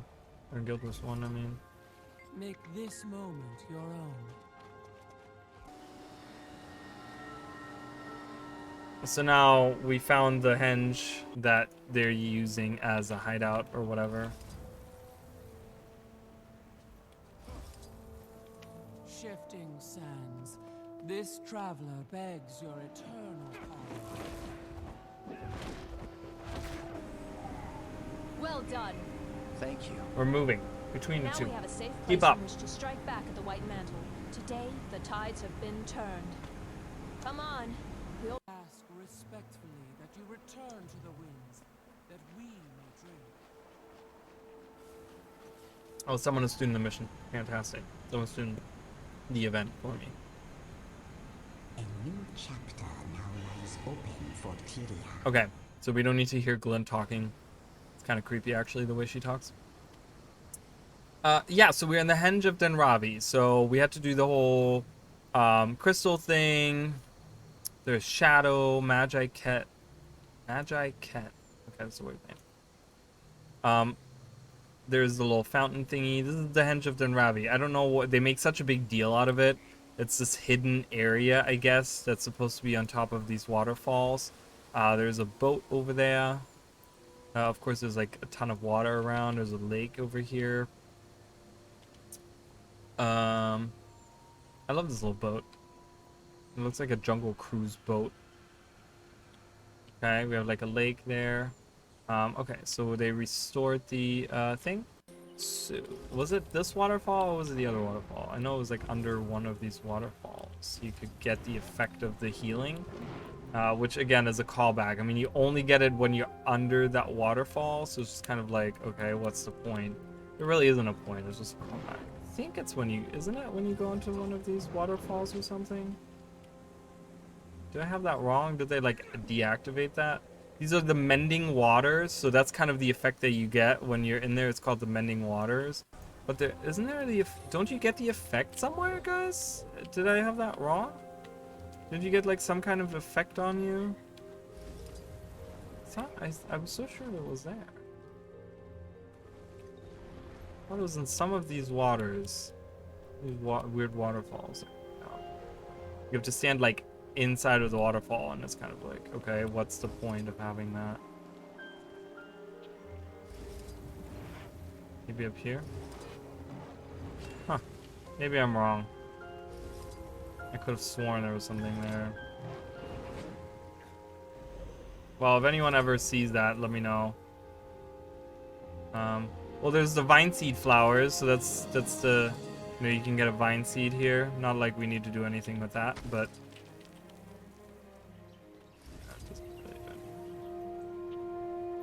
yeah, I really thought you got some kind of healing effect or something. It's... Well, that's okay. Anyways, it's called Mending Waters, that little hero challenge, so at least they named that after it. So there's at least that for you guys. But yeah, so we're at the Henge of Denravi. Let's do some Guild Wars 2 stuff, okay? We've seen a lot of Guild Wars 1 stuff, so let's go into Guild Wars 2 here, and we're gonna cruise right across with our little Rolopito. I used to be really good at rollerball racing and stuff, and now I haven't done it in a long time, and I'm like rusty. Rusty. I went the wrong way. That's okay. Hello, we're here. Oh, that. So you go up here. Oh god. Stuck on the thing. You go up here, and this is like look, it's less longbow. And that's the Demagogue's Vanguard. So that was the guy that I didn't beat, that I was supposed to beat or whatever. Yeah, and he kind of has the he still wants to kill that guy. The champion of the White Mantle is here. So these are like spirits, and they're not full fire spirits. Remember, full fire spirits are the blue spirits, right? Those are the I think they're exclusively the blue guys. So I think most of the time, anyways. So I think the other ghosts like look different or whatever. So yeah, they do. You draw the Demagogue, whatever. Look at these, and those are the twirly buildings again. So more of the druid stuff. So you kind of do the bonus mission. There's shining blade down there. You kind of do the bonus mission from Guild Wars 1. You know, we could have done that bonus mission. I mean, we did talk to Les Longbow, and we did get the side.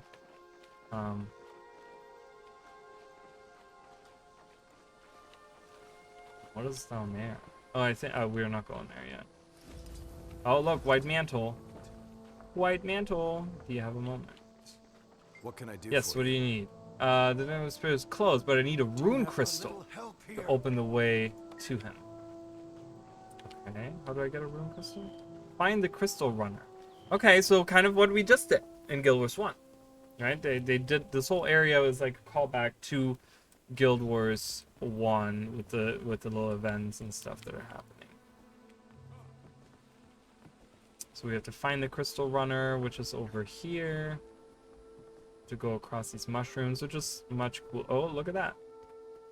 We have a behemoth, and then down there is the some White Mantle. Oh my goodness. Oh, I didn't even realize there's a bunch of them here.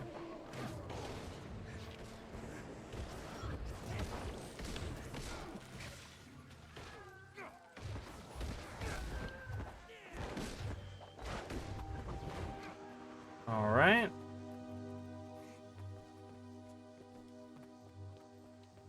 Looks very magical. I really love this area because it's very like, it's like the forest of the fairies or some shit. Fallen Ridge Zephyr. What is this? Is this like a... Is this... Oh. There's a little staircase we can go up this. This is probably for like a legendary collection, I'm guessing. So there's a behemoth over there. Remember, behemoths were... We met a couple of those. The main guard for the Henge of Denravi. Henge of Denravi. Was the... remember, he was the... He was one of those. Okay, so we gotta protect the Crystal Runner. We have a Breeze Rider here. Let's kill him. There's a Crichton Villager over there. Okay. Escort the Crystal Runner to Les.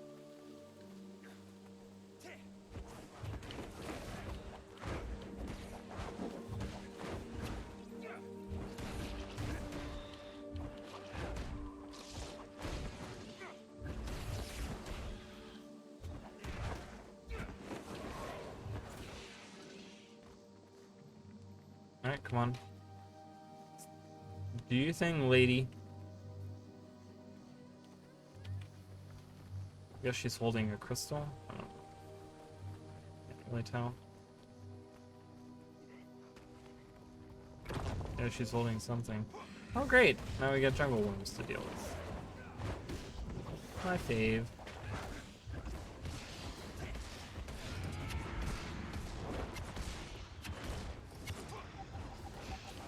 Die, please. Uh-oh. That shining blade is fighting the behemoth. I wonder who's gonna win.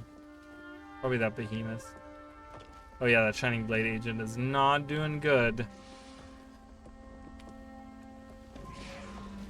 Oh, I guess I have to defeat it. Okay.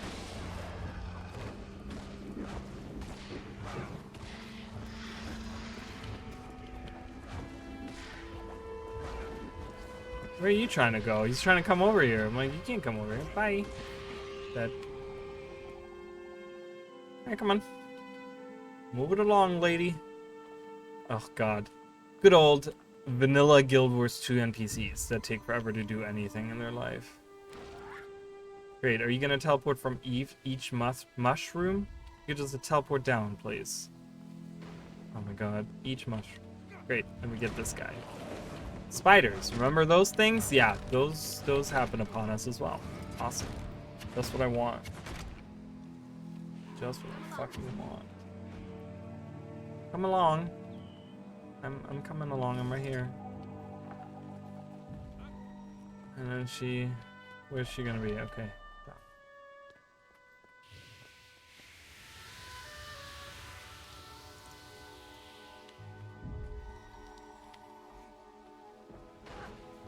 Oh my god, do you really have to go to like all the... Oh my god. So when I look, it's a ghostly forest boar.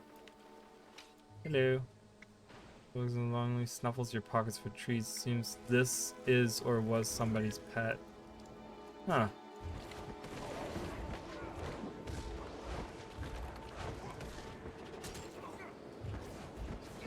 This was somebody's pet? I don't know whose pet this was.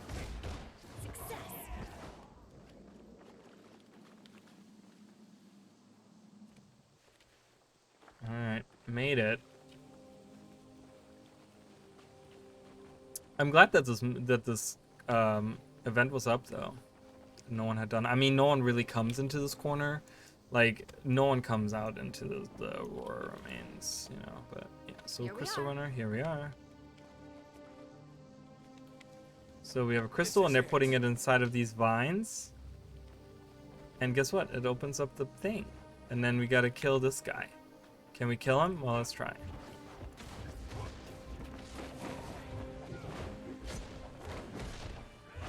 Ah.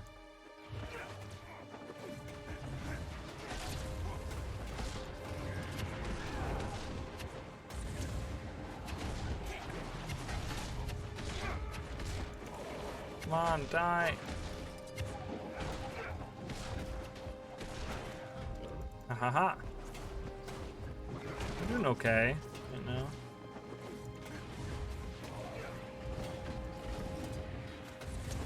Oops. I'm targeting him.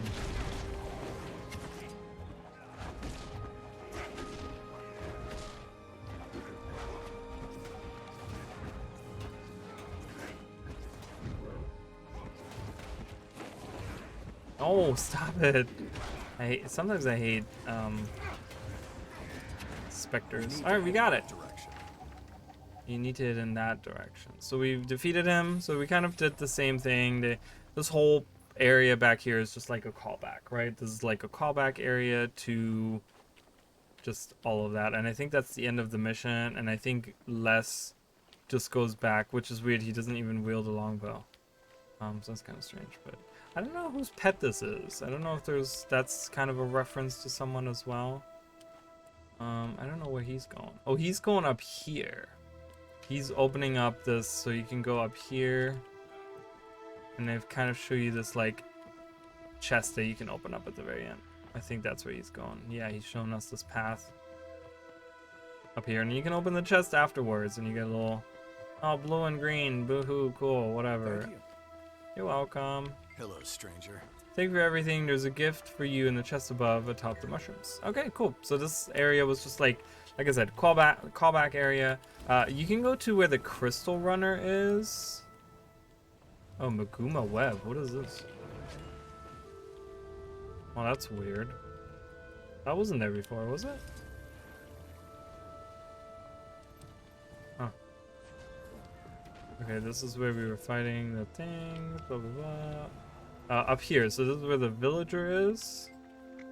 My son, the white mantle took my son away from me. He said he's one of the Chosens. I've wandered Silverwood searching for him. So Silverwood, we get a reference to Silverwood, which I don't even know where Silverwood is on the map here.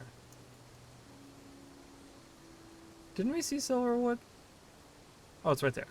There's Silverwood, so you know it's right next to. So, what is a Chosen? The white mantle tell us the Chosen are elected by the IFJ and Thea and highly honored. But once chosen, none are ever seen again. I need my boy to help with the harvest. Perhaps they will understand. There are no white mantle here anymore. I cannot help you. I will keep searching. I told my husband I would look for him until I had worn through the soles of my shoes.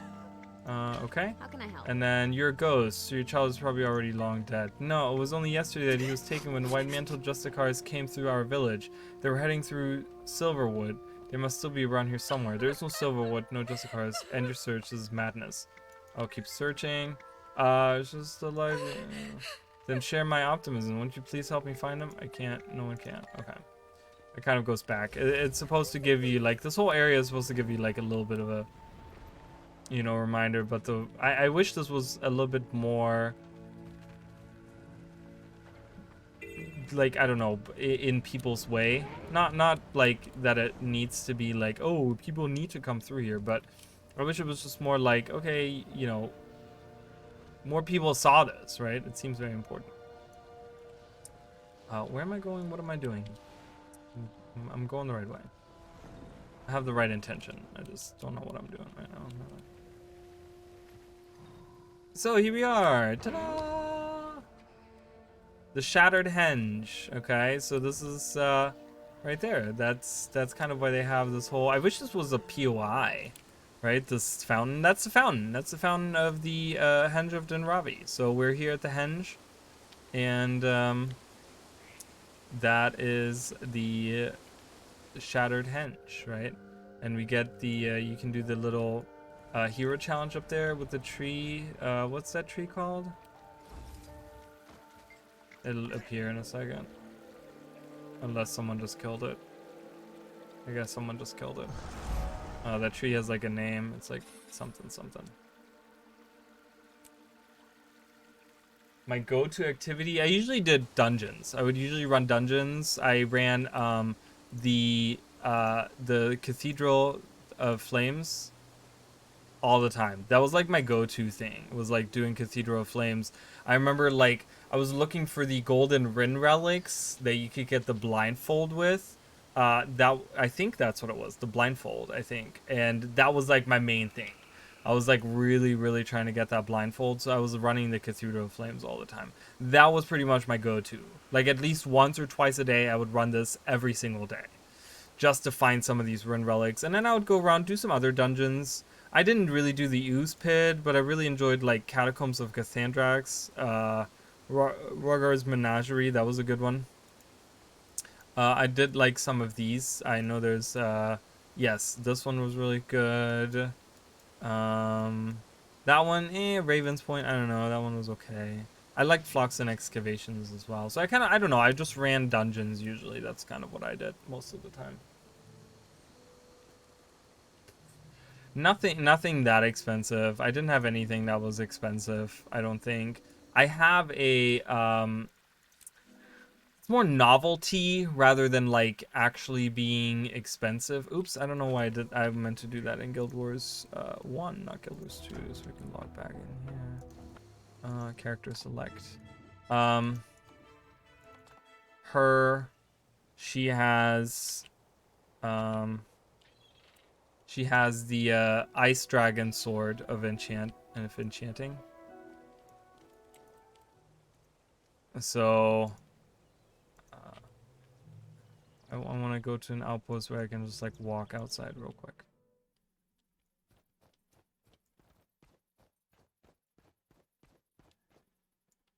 She has birthday gifts. Did you see that? Birthday gifts! I can't. I gotta open that. Wow. I have unspent points. Yeah, so she has the icy dragon sword. You know, that's like a rare item. I received this as a present. Oh, there it is. There's the tree. The Tree of Memories is what it's called. So I'm gonna just help this guy out real quick.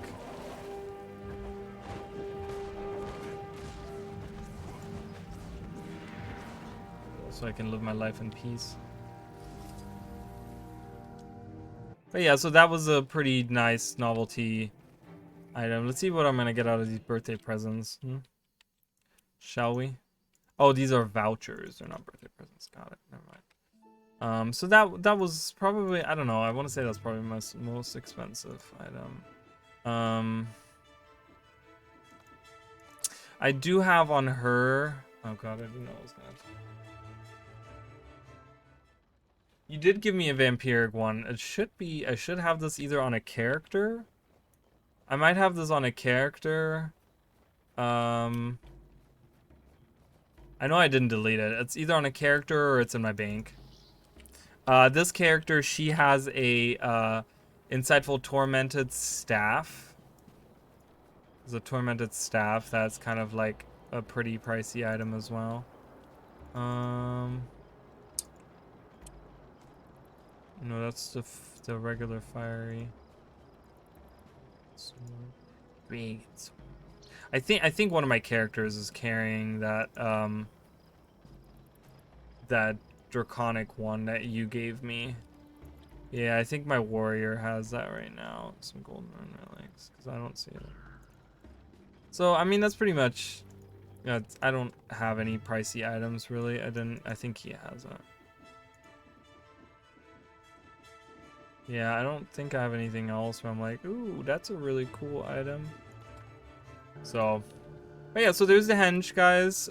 We kind of looked at that. There's not a lot. I don't think there's like NPCs or anything around. I don't think there. We can read about the lore maybe. Let's look about this. A long time ago, a tribe of human druids ventured into the jungle to make their peace with the jungle. Okay. For many years, they lived in harmony with the Maguuma, which is the jungle, I guess, making their home in the Aurora Glade. Though there are rumors, no one has actually seen or heard from any of the druids in over 100 years. So 100 years ago, before Guild Wars, 100 years ago, that's when the people came here. So 350 years before Guild Wars 2, and right, these are the like the spirits, I guess, are right here. These like Occult spirits or something.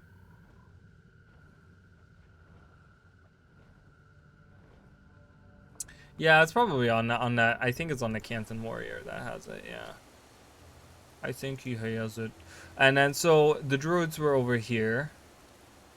They lived here, so that's kind of, you know, because we meet some of the druids and they have the portals and Henge of Denravi. So let's read about that.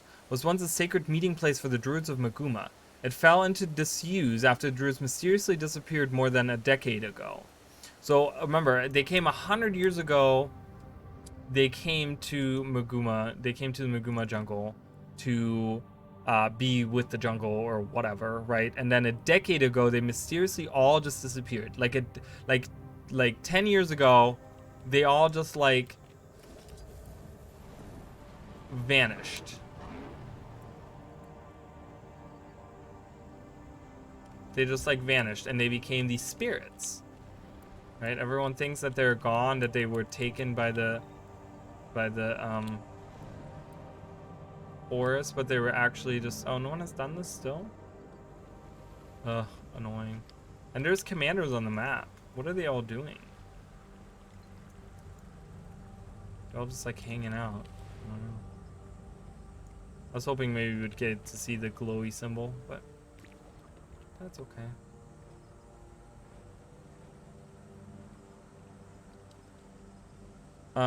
The only way to enter the henge is to be granted access through the henge gate, and only those who have already been to Denravi can find their way back.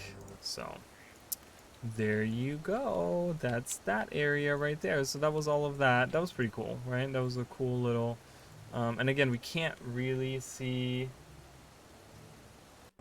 We can't really see any of these areas.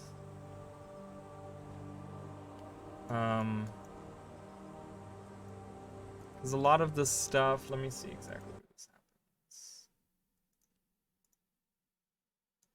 happens. Yeah, Tangled Root is that area. Tangled Root and Dry Top are right in there where you can't actually go to, like, it's literally right here.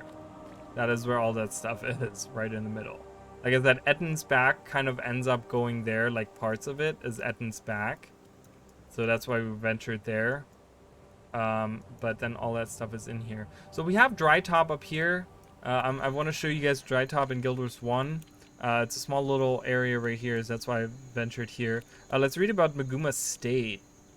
Far from any human civilization, Maguuma State is thought to have been a meeting place for the druids who long inhabited this part of the jungle. The elements of oh, we read that already. So again, all of this area was like where the druids lived. Situated is just outside Silverwood. Coral Falls is like the eye of the hurricane, a calm place to rest before the storm begins. So, Coral Falls being right in the middle of Silverwood. We read about that. All right, let's go. I'm gonna show you guys I'll show you guys what the Dry Top looks like. There's actually some really interesting stuff that I wish they could have, like, I don't know, maybe made a cool callback to. But yeah, so we have our friendly centaurs here with the tree that they worship. So we have that there. So we're gonna slowly journey there. Oh, I closed this map. Get some life pods, get some jungle.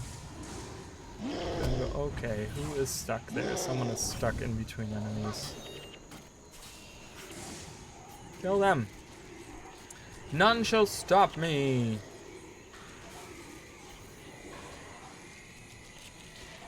Alright, whatever. Ooh, plant fibers. I used to farm those all the time. They were good monies.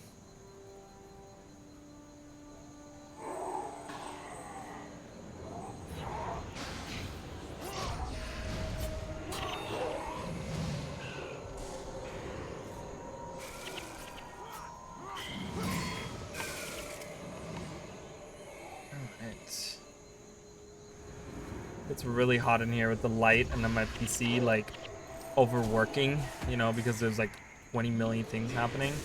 And then like I am in a confined space because there's like a wall in front of me, and then I have the thing behind me and it becomes like a little hot box.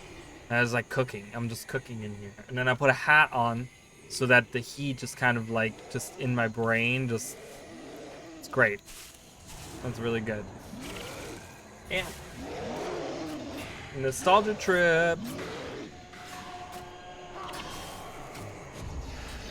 All of this, I mean, pretty much this is like one gigantic nostalgia trip. All of these streams, because this is like what, stream number 4 now that we've done. We've done Ascalon, we've done the Central Shiver Peaks, we have done Kryta, and then now we're doing Maguuma Jungle.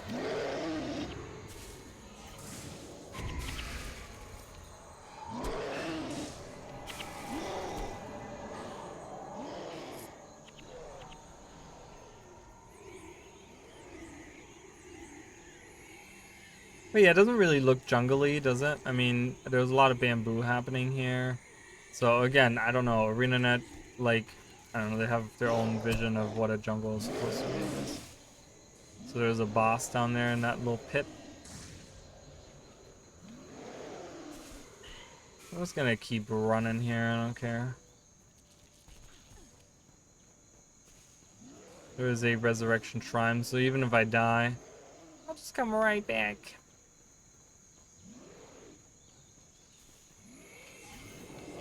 So we're venturing out of the jungly part now into the more like destroyed part. We're kind of doing a backwards thing. But look at that, there's like buildings and stuff. That's kind of what I'm trying to show you. That's like in Dry Top. We're gonna see some stuff there.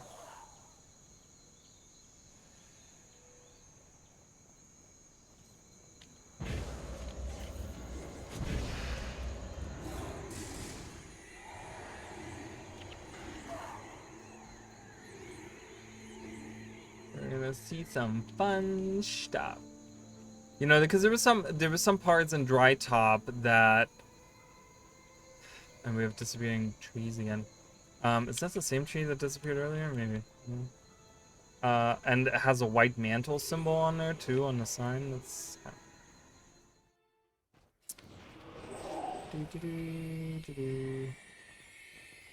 So yeah, so you guys can see there's some buildings. There's a behemoth.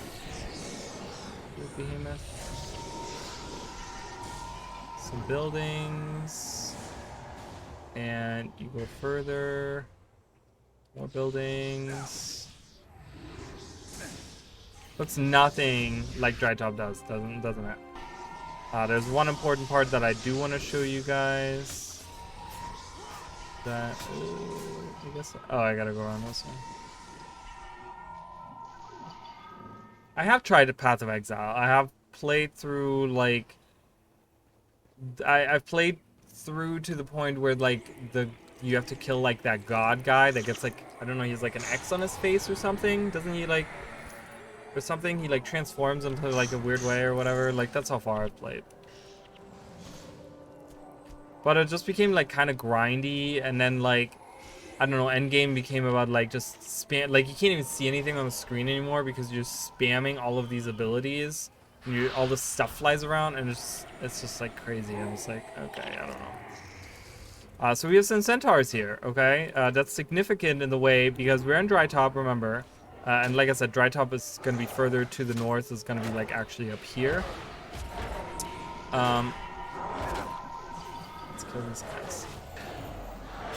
But what's this right in the middle? Well, this is like a tree. So remember, centaurs worship these like ancestor trees. We have one in Guild Wars 2. You can actually go into the desert.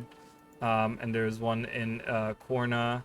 There's one like over here or whatever, wherever that is. It's like over there or somewhere over here, I'm gonna say.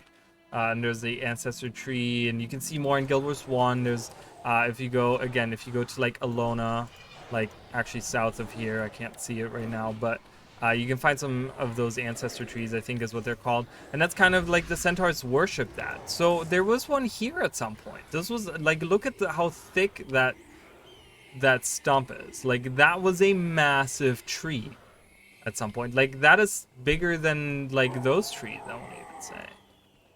So imagine what tree that used to look like.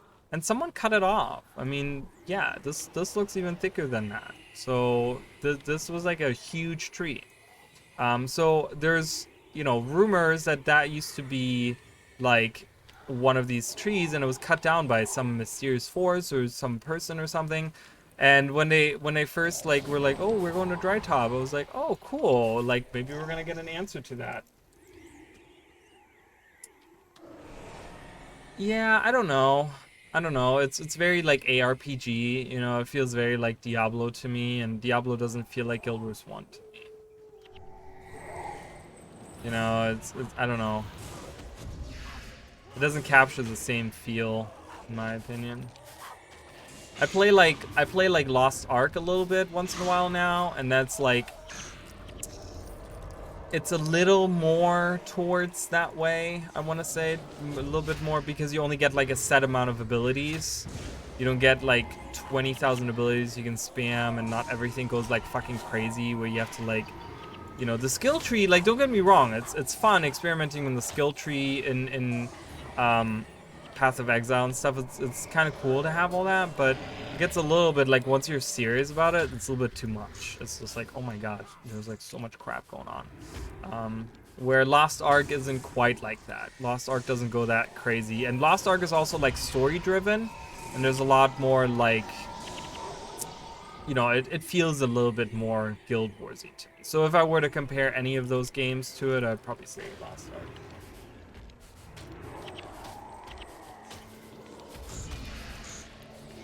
Which Lost Ark is super fun as well. I haven't been like super serious about it, but I've been like playing a little bit. And there's like more, so there's more stuff here. Jungle part you can't actually go into down below, like always. I don't think there's anything else around here. So this is Dry Top in Guild Wars 1. Again, looks nothing like Dry Top does in Guild Wars 2. None of the same area. But the reason why I'm here is because, like, again, this is, you know, they're standing around this tree, right? You know, they're standing around this tree that is growing. You know, is this? I mean, you know, that's gonna be like the tree that they're gonna be worshiping or whatever, guarding or whatever it is that they do. Whatever it is that centaurs do in their free time. I don't know. It's weird rock formation. But that's pretty much Dry Top right there. It's a small little area. Out in the Maguuma jungle.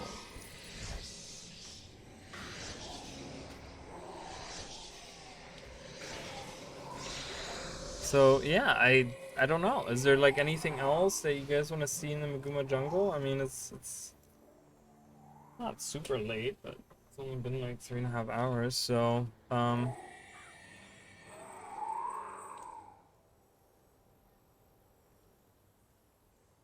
I could show you. I don't necessarily want to do that stuff. I'm probably gonna combine all of this stuff right here with this stuff because I feel like it kind of goes together, especially these two areas right here.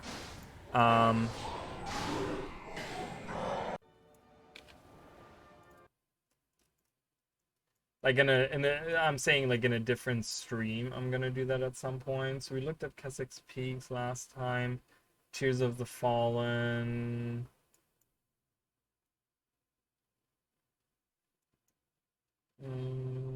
Oh.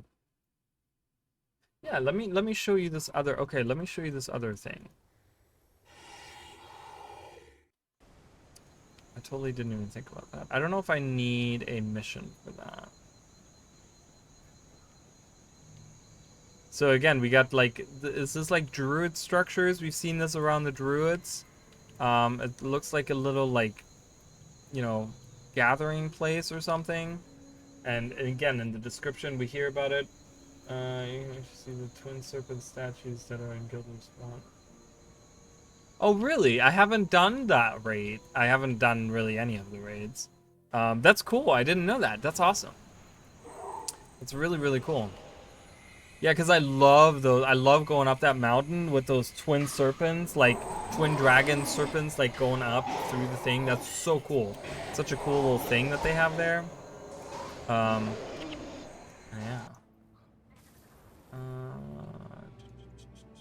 We still have our lives and each other.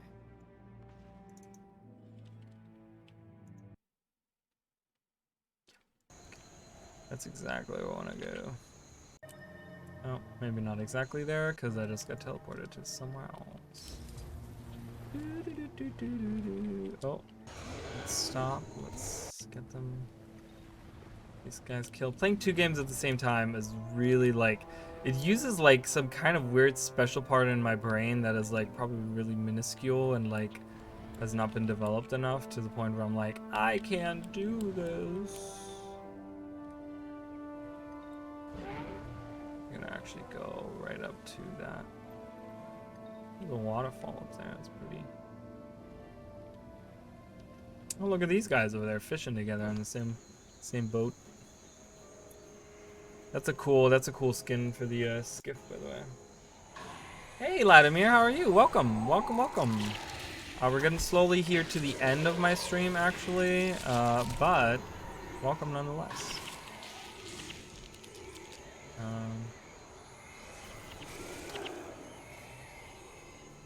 I want to get to over there. That's the goal. That's where I want to go to. Because I'm going to show you guys. It goes from 2 and it actually feels like a golden palace. Yeah. It's really cool. I've done it I want to say recently on a stream. Like, who did I do it with? I don't remember who did it with me. Was it you, Danny, that did it with me? That did the, like, wasn't that the Tomb of the Primeval Kings? Isn't that what we did? And it was really cool. I'd never done a run of that. And it was super fun to do that. Numpad, just saw you on. Wanted to make Oh, well, welcome. Thank you so much. I appreciate it. Sorry, I haven't been like super active.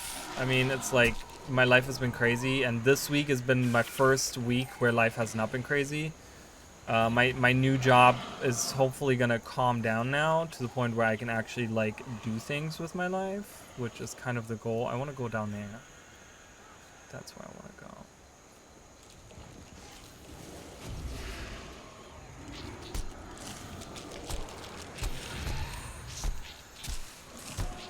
Yeah. See, I was gonna say like, I was gonna say like, yeah, we did that together.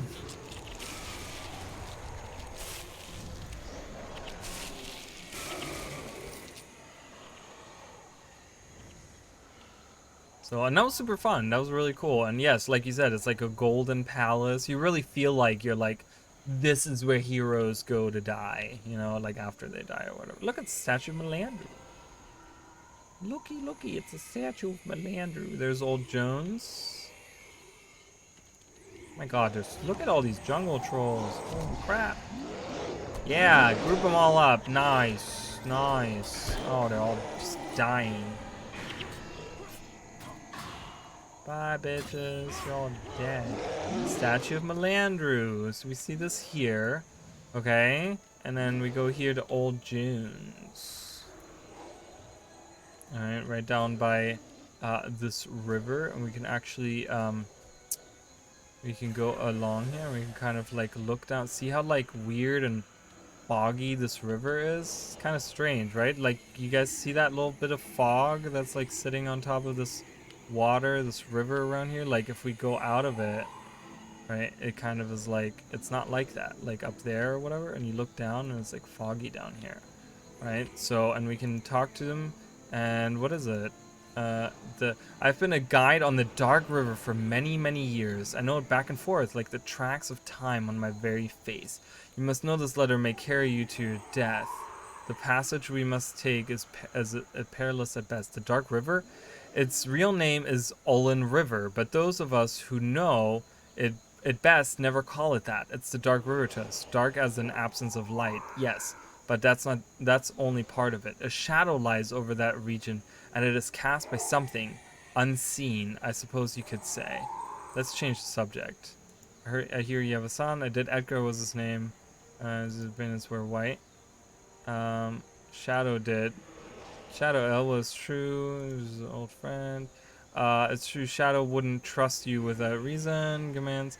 I'll take you to the outskirts of the river province. So, this guy takes us up the river. Pre-patches. So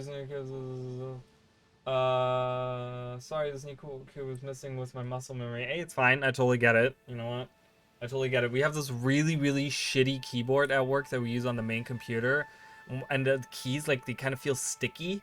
Oh my god, it's the worst. So I totally get it. I've been crammed as well. Stupid pre-patches. What do you mean by pre-patches? I don't know what that means.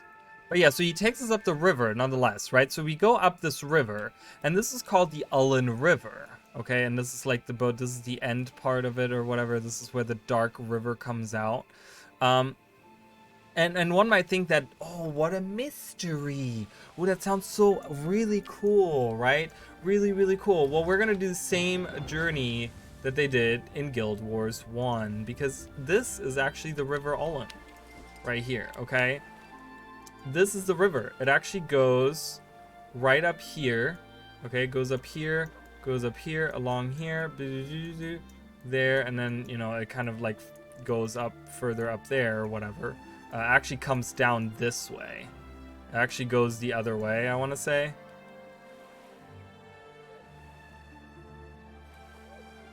Oh, World of Warcraft. You can mention it. I don't care. I don't hate World of Warcraft. I love Warcraft's lore and stuff, so I don't mind it. But yeah, I know some people might get offended. I totally get it. So Riverside Province is actually like the river. It literally drops you off where it drops you off, right there. So this is the river. I just talked about that. That's the river. okay? And it drops you off right here. So you start actually right here. This is where we just were. So where we just were in Guild Wars 1. And then we go up the river. So let's do the same cruise. So this is what the fishermen did. So this is the Dark River. And any semblance of that is like completely gone. I mean, there's no Dark River, you know, and we'll talk a little bit more about the Ullen River in a second. But yeah, we're doing the same journey. So we're going down. This is the Dark River, guys. So if you ever go back here through Metrica Province and you go, you know, this is the bridge. Like anyone goes over this fucking bridge, right, at any point in the game, like if you ever play or whatever, like you come across these different, like this river. Just remember, this is the Dark River, and no one knows this in Guild Wars 2, so you're like ahead of the game. Like not ahead of the game, but you have like this really cool insider knowledge. But yeah, this is the Dark River. We're taking the same journey right now. For us, it's easy, right? This is like Metrica Province. We just run over this Dark River. There's no past, there's no darkness. But oh my god, okay, I got stuck on it. Okay, can I go? Yeah, okay, can we do? Look at this. Look at this. We made it back in the water. Hell yeah. Go. Why are you stopping? Go. We're gonna die. I want to go all the way to the end on my skiff. Woo! It's a very shallow river as well.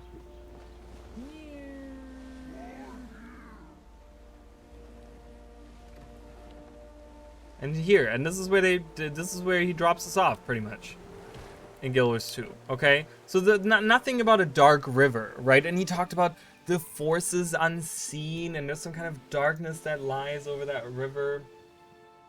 Like, so strange, right? It's just like, what the hell? So let's read. I think there's a I want to say there is a there's an entry about, so the Olin River, better known by locals as the Dark River, flows from the swamps of Tangle Root eastwards toward Riverside Province. It is called the Dark River not just for the darkness of the passage through the cliffs, but also for perceived darkness that shrouds the river. So it kind of has like this weird foggy area on top of it. And this guy talks about how there's like, you know, some kind of like, you know, something unseen. There's some kind of like evil force that's making this river dark. But that's not even like at all in Guild Wars 2. They completely like, that doesn't even exist. Like no one even cares about this river. This is just a random river in Guild Wars 2 that you can just cross endlessly over, and there's no evil force. I mean, there's like scales, but I doubt that's considered evil force.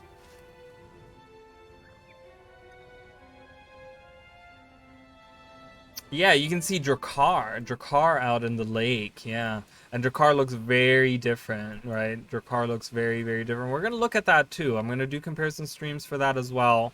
That's going to be much further down the road, but yeah, Drakkar is way up in the north there. You can actually see him on the map. Right there, he's Drakkar, right there. That's Drakkar Lake, and that's him right there.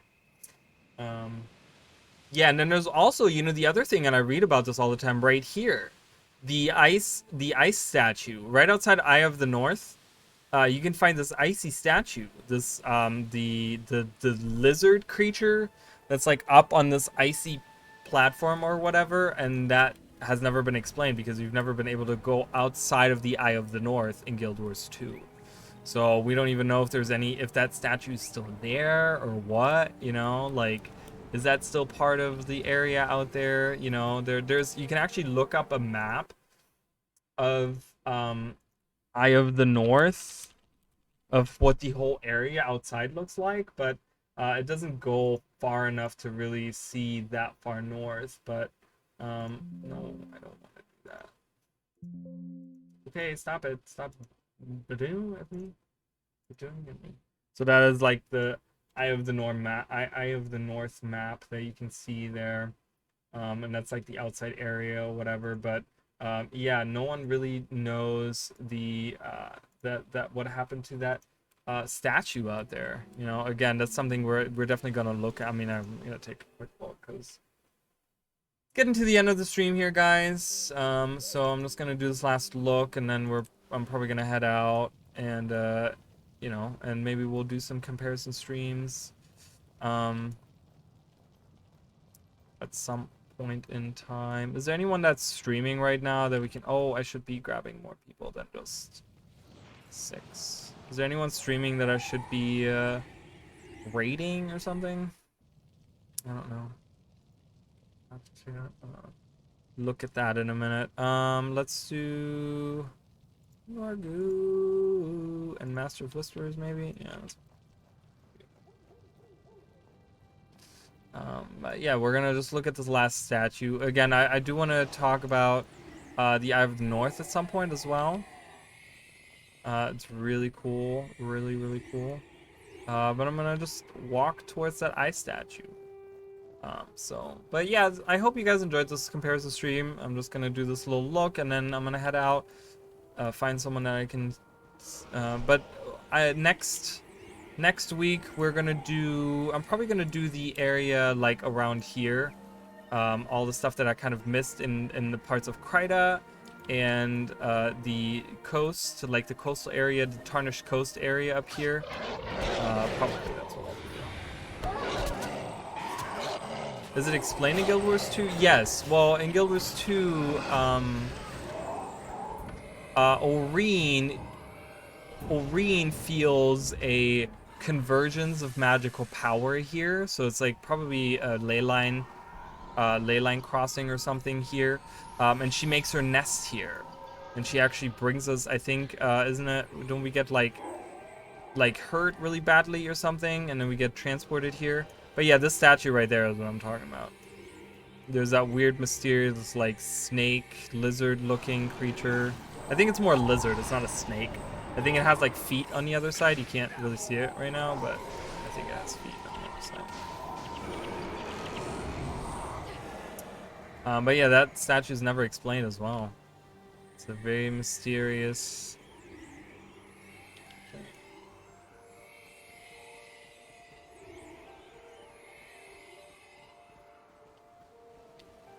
Yeah. You know, if anyone ever does these comparison streams, I'll be, like I said, I will be a little angry on the inside. Because I'm like, this is my thing. You can't have my thing. Oh, really? No, it's a little lizard statue. There's actually like a concept art of this guy. I'll link it as well. So you guys can see if you went to the ice column statue. That's what it's called. There's a concept art and the screenshot on there is actually better. You can actually see it better. It has little feet and stuff. There's actually a cool statue, a concept art. There's a really cool concept art. I think the picture was taken from this hill up here. I want to say, yeah. Do you see like the little feet? Oh.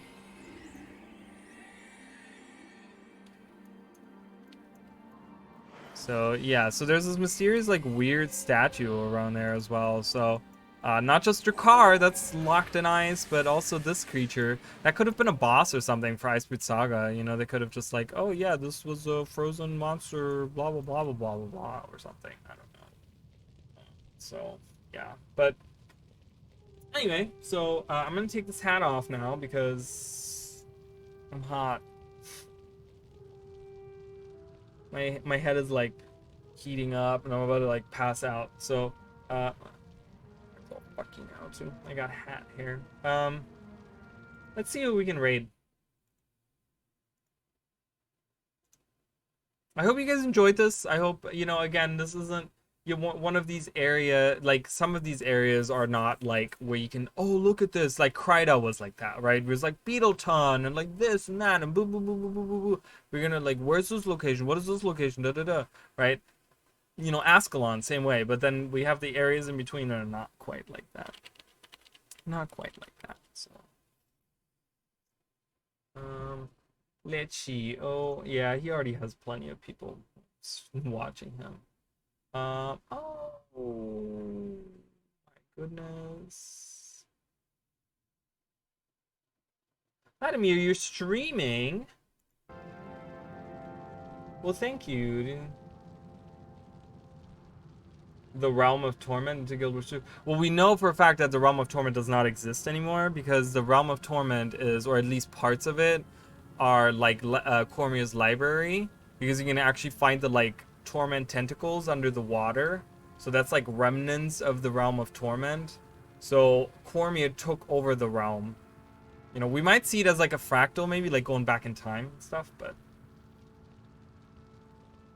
Alright, well, I guess I'll raid you. Why not?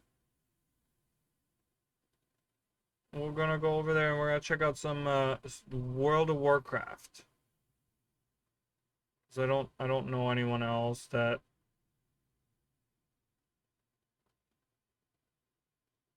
Yeah, I don't know.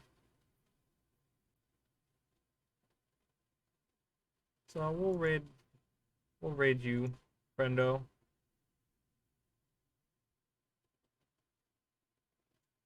Always forget how to do it. Yeah, Domain of Anguish. I've never finished it myself, actually. So that was always something I've wanted to do, but I've never gone and done it. I've never done it ever. So maybe at some point I'll do it. Who knows? All right, guys. So I'll be here next. Well, I might do an impromptu stream on Wednesday. I don't know yet. It might happen if I feel like it. It might not. Oh Jesus, that's pretty good. And yeah, so I might be here on Wednesday. I don't know if I will. If I'm not, I will most likely be here on Sunday. Okay, so if you don't see me on Wednesday, you'll see me on Sunday if you guys want to check it out. Over on YouTube, guys, I will tell you guys, YouTube, I'm trying to release more stuff. I'm doing a lore mystery bit series, small little like 2-3 minute videos where I talk about like mysteries in the Guild Wars world that have yet to be solved.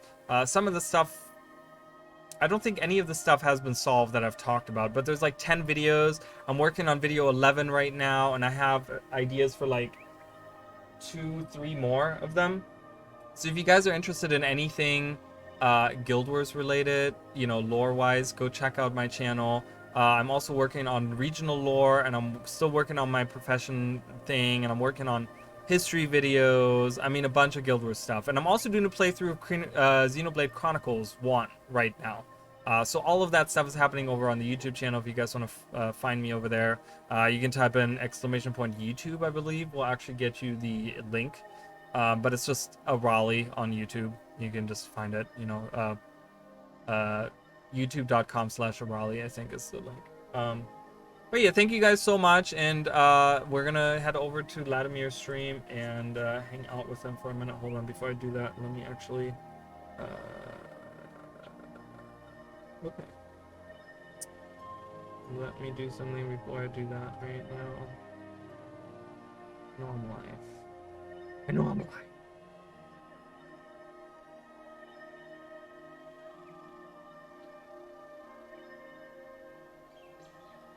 Alright. Well, thank you guys. Oh yeah, thank you, Emily. I appreciate that. Thank you so much. Yeah, I was gonna do it, but I didn't. Alright, and yeah, we're gonna watch some Vladimir. Thank you guys so much, and I'll see you guys next time. So let's rate. How does it go? /rate? Raid. Start a goal? I don't know. Raid. And then oh my god, I can't. I don't know what's going on with my brain. I think that's. Did I spell that right? Did I spell that right? Okay. Does that work? Alright, cool. Alright, well, thank you guys so much, and I'll see you guys next time. And we have 4 seconds. 3, 2, 1, go. Bye, guys.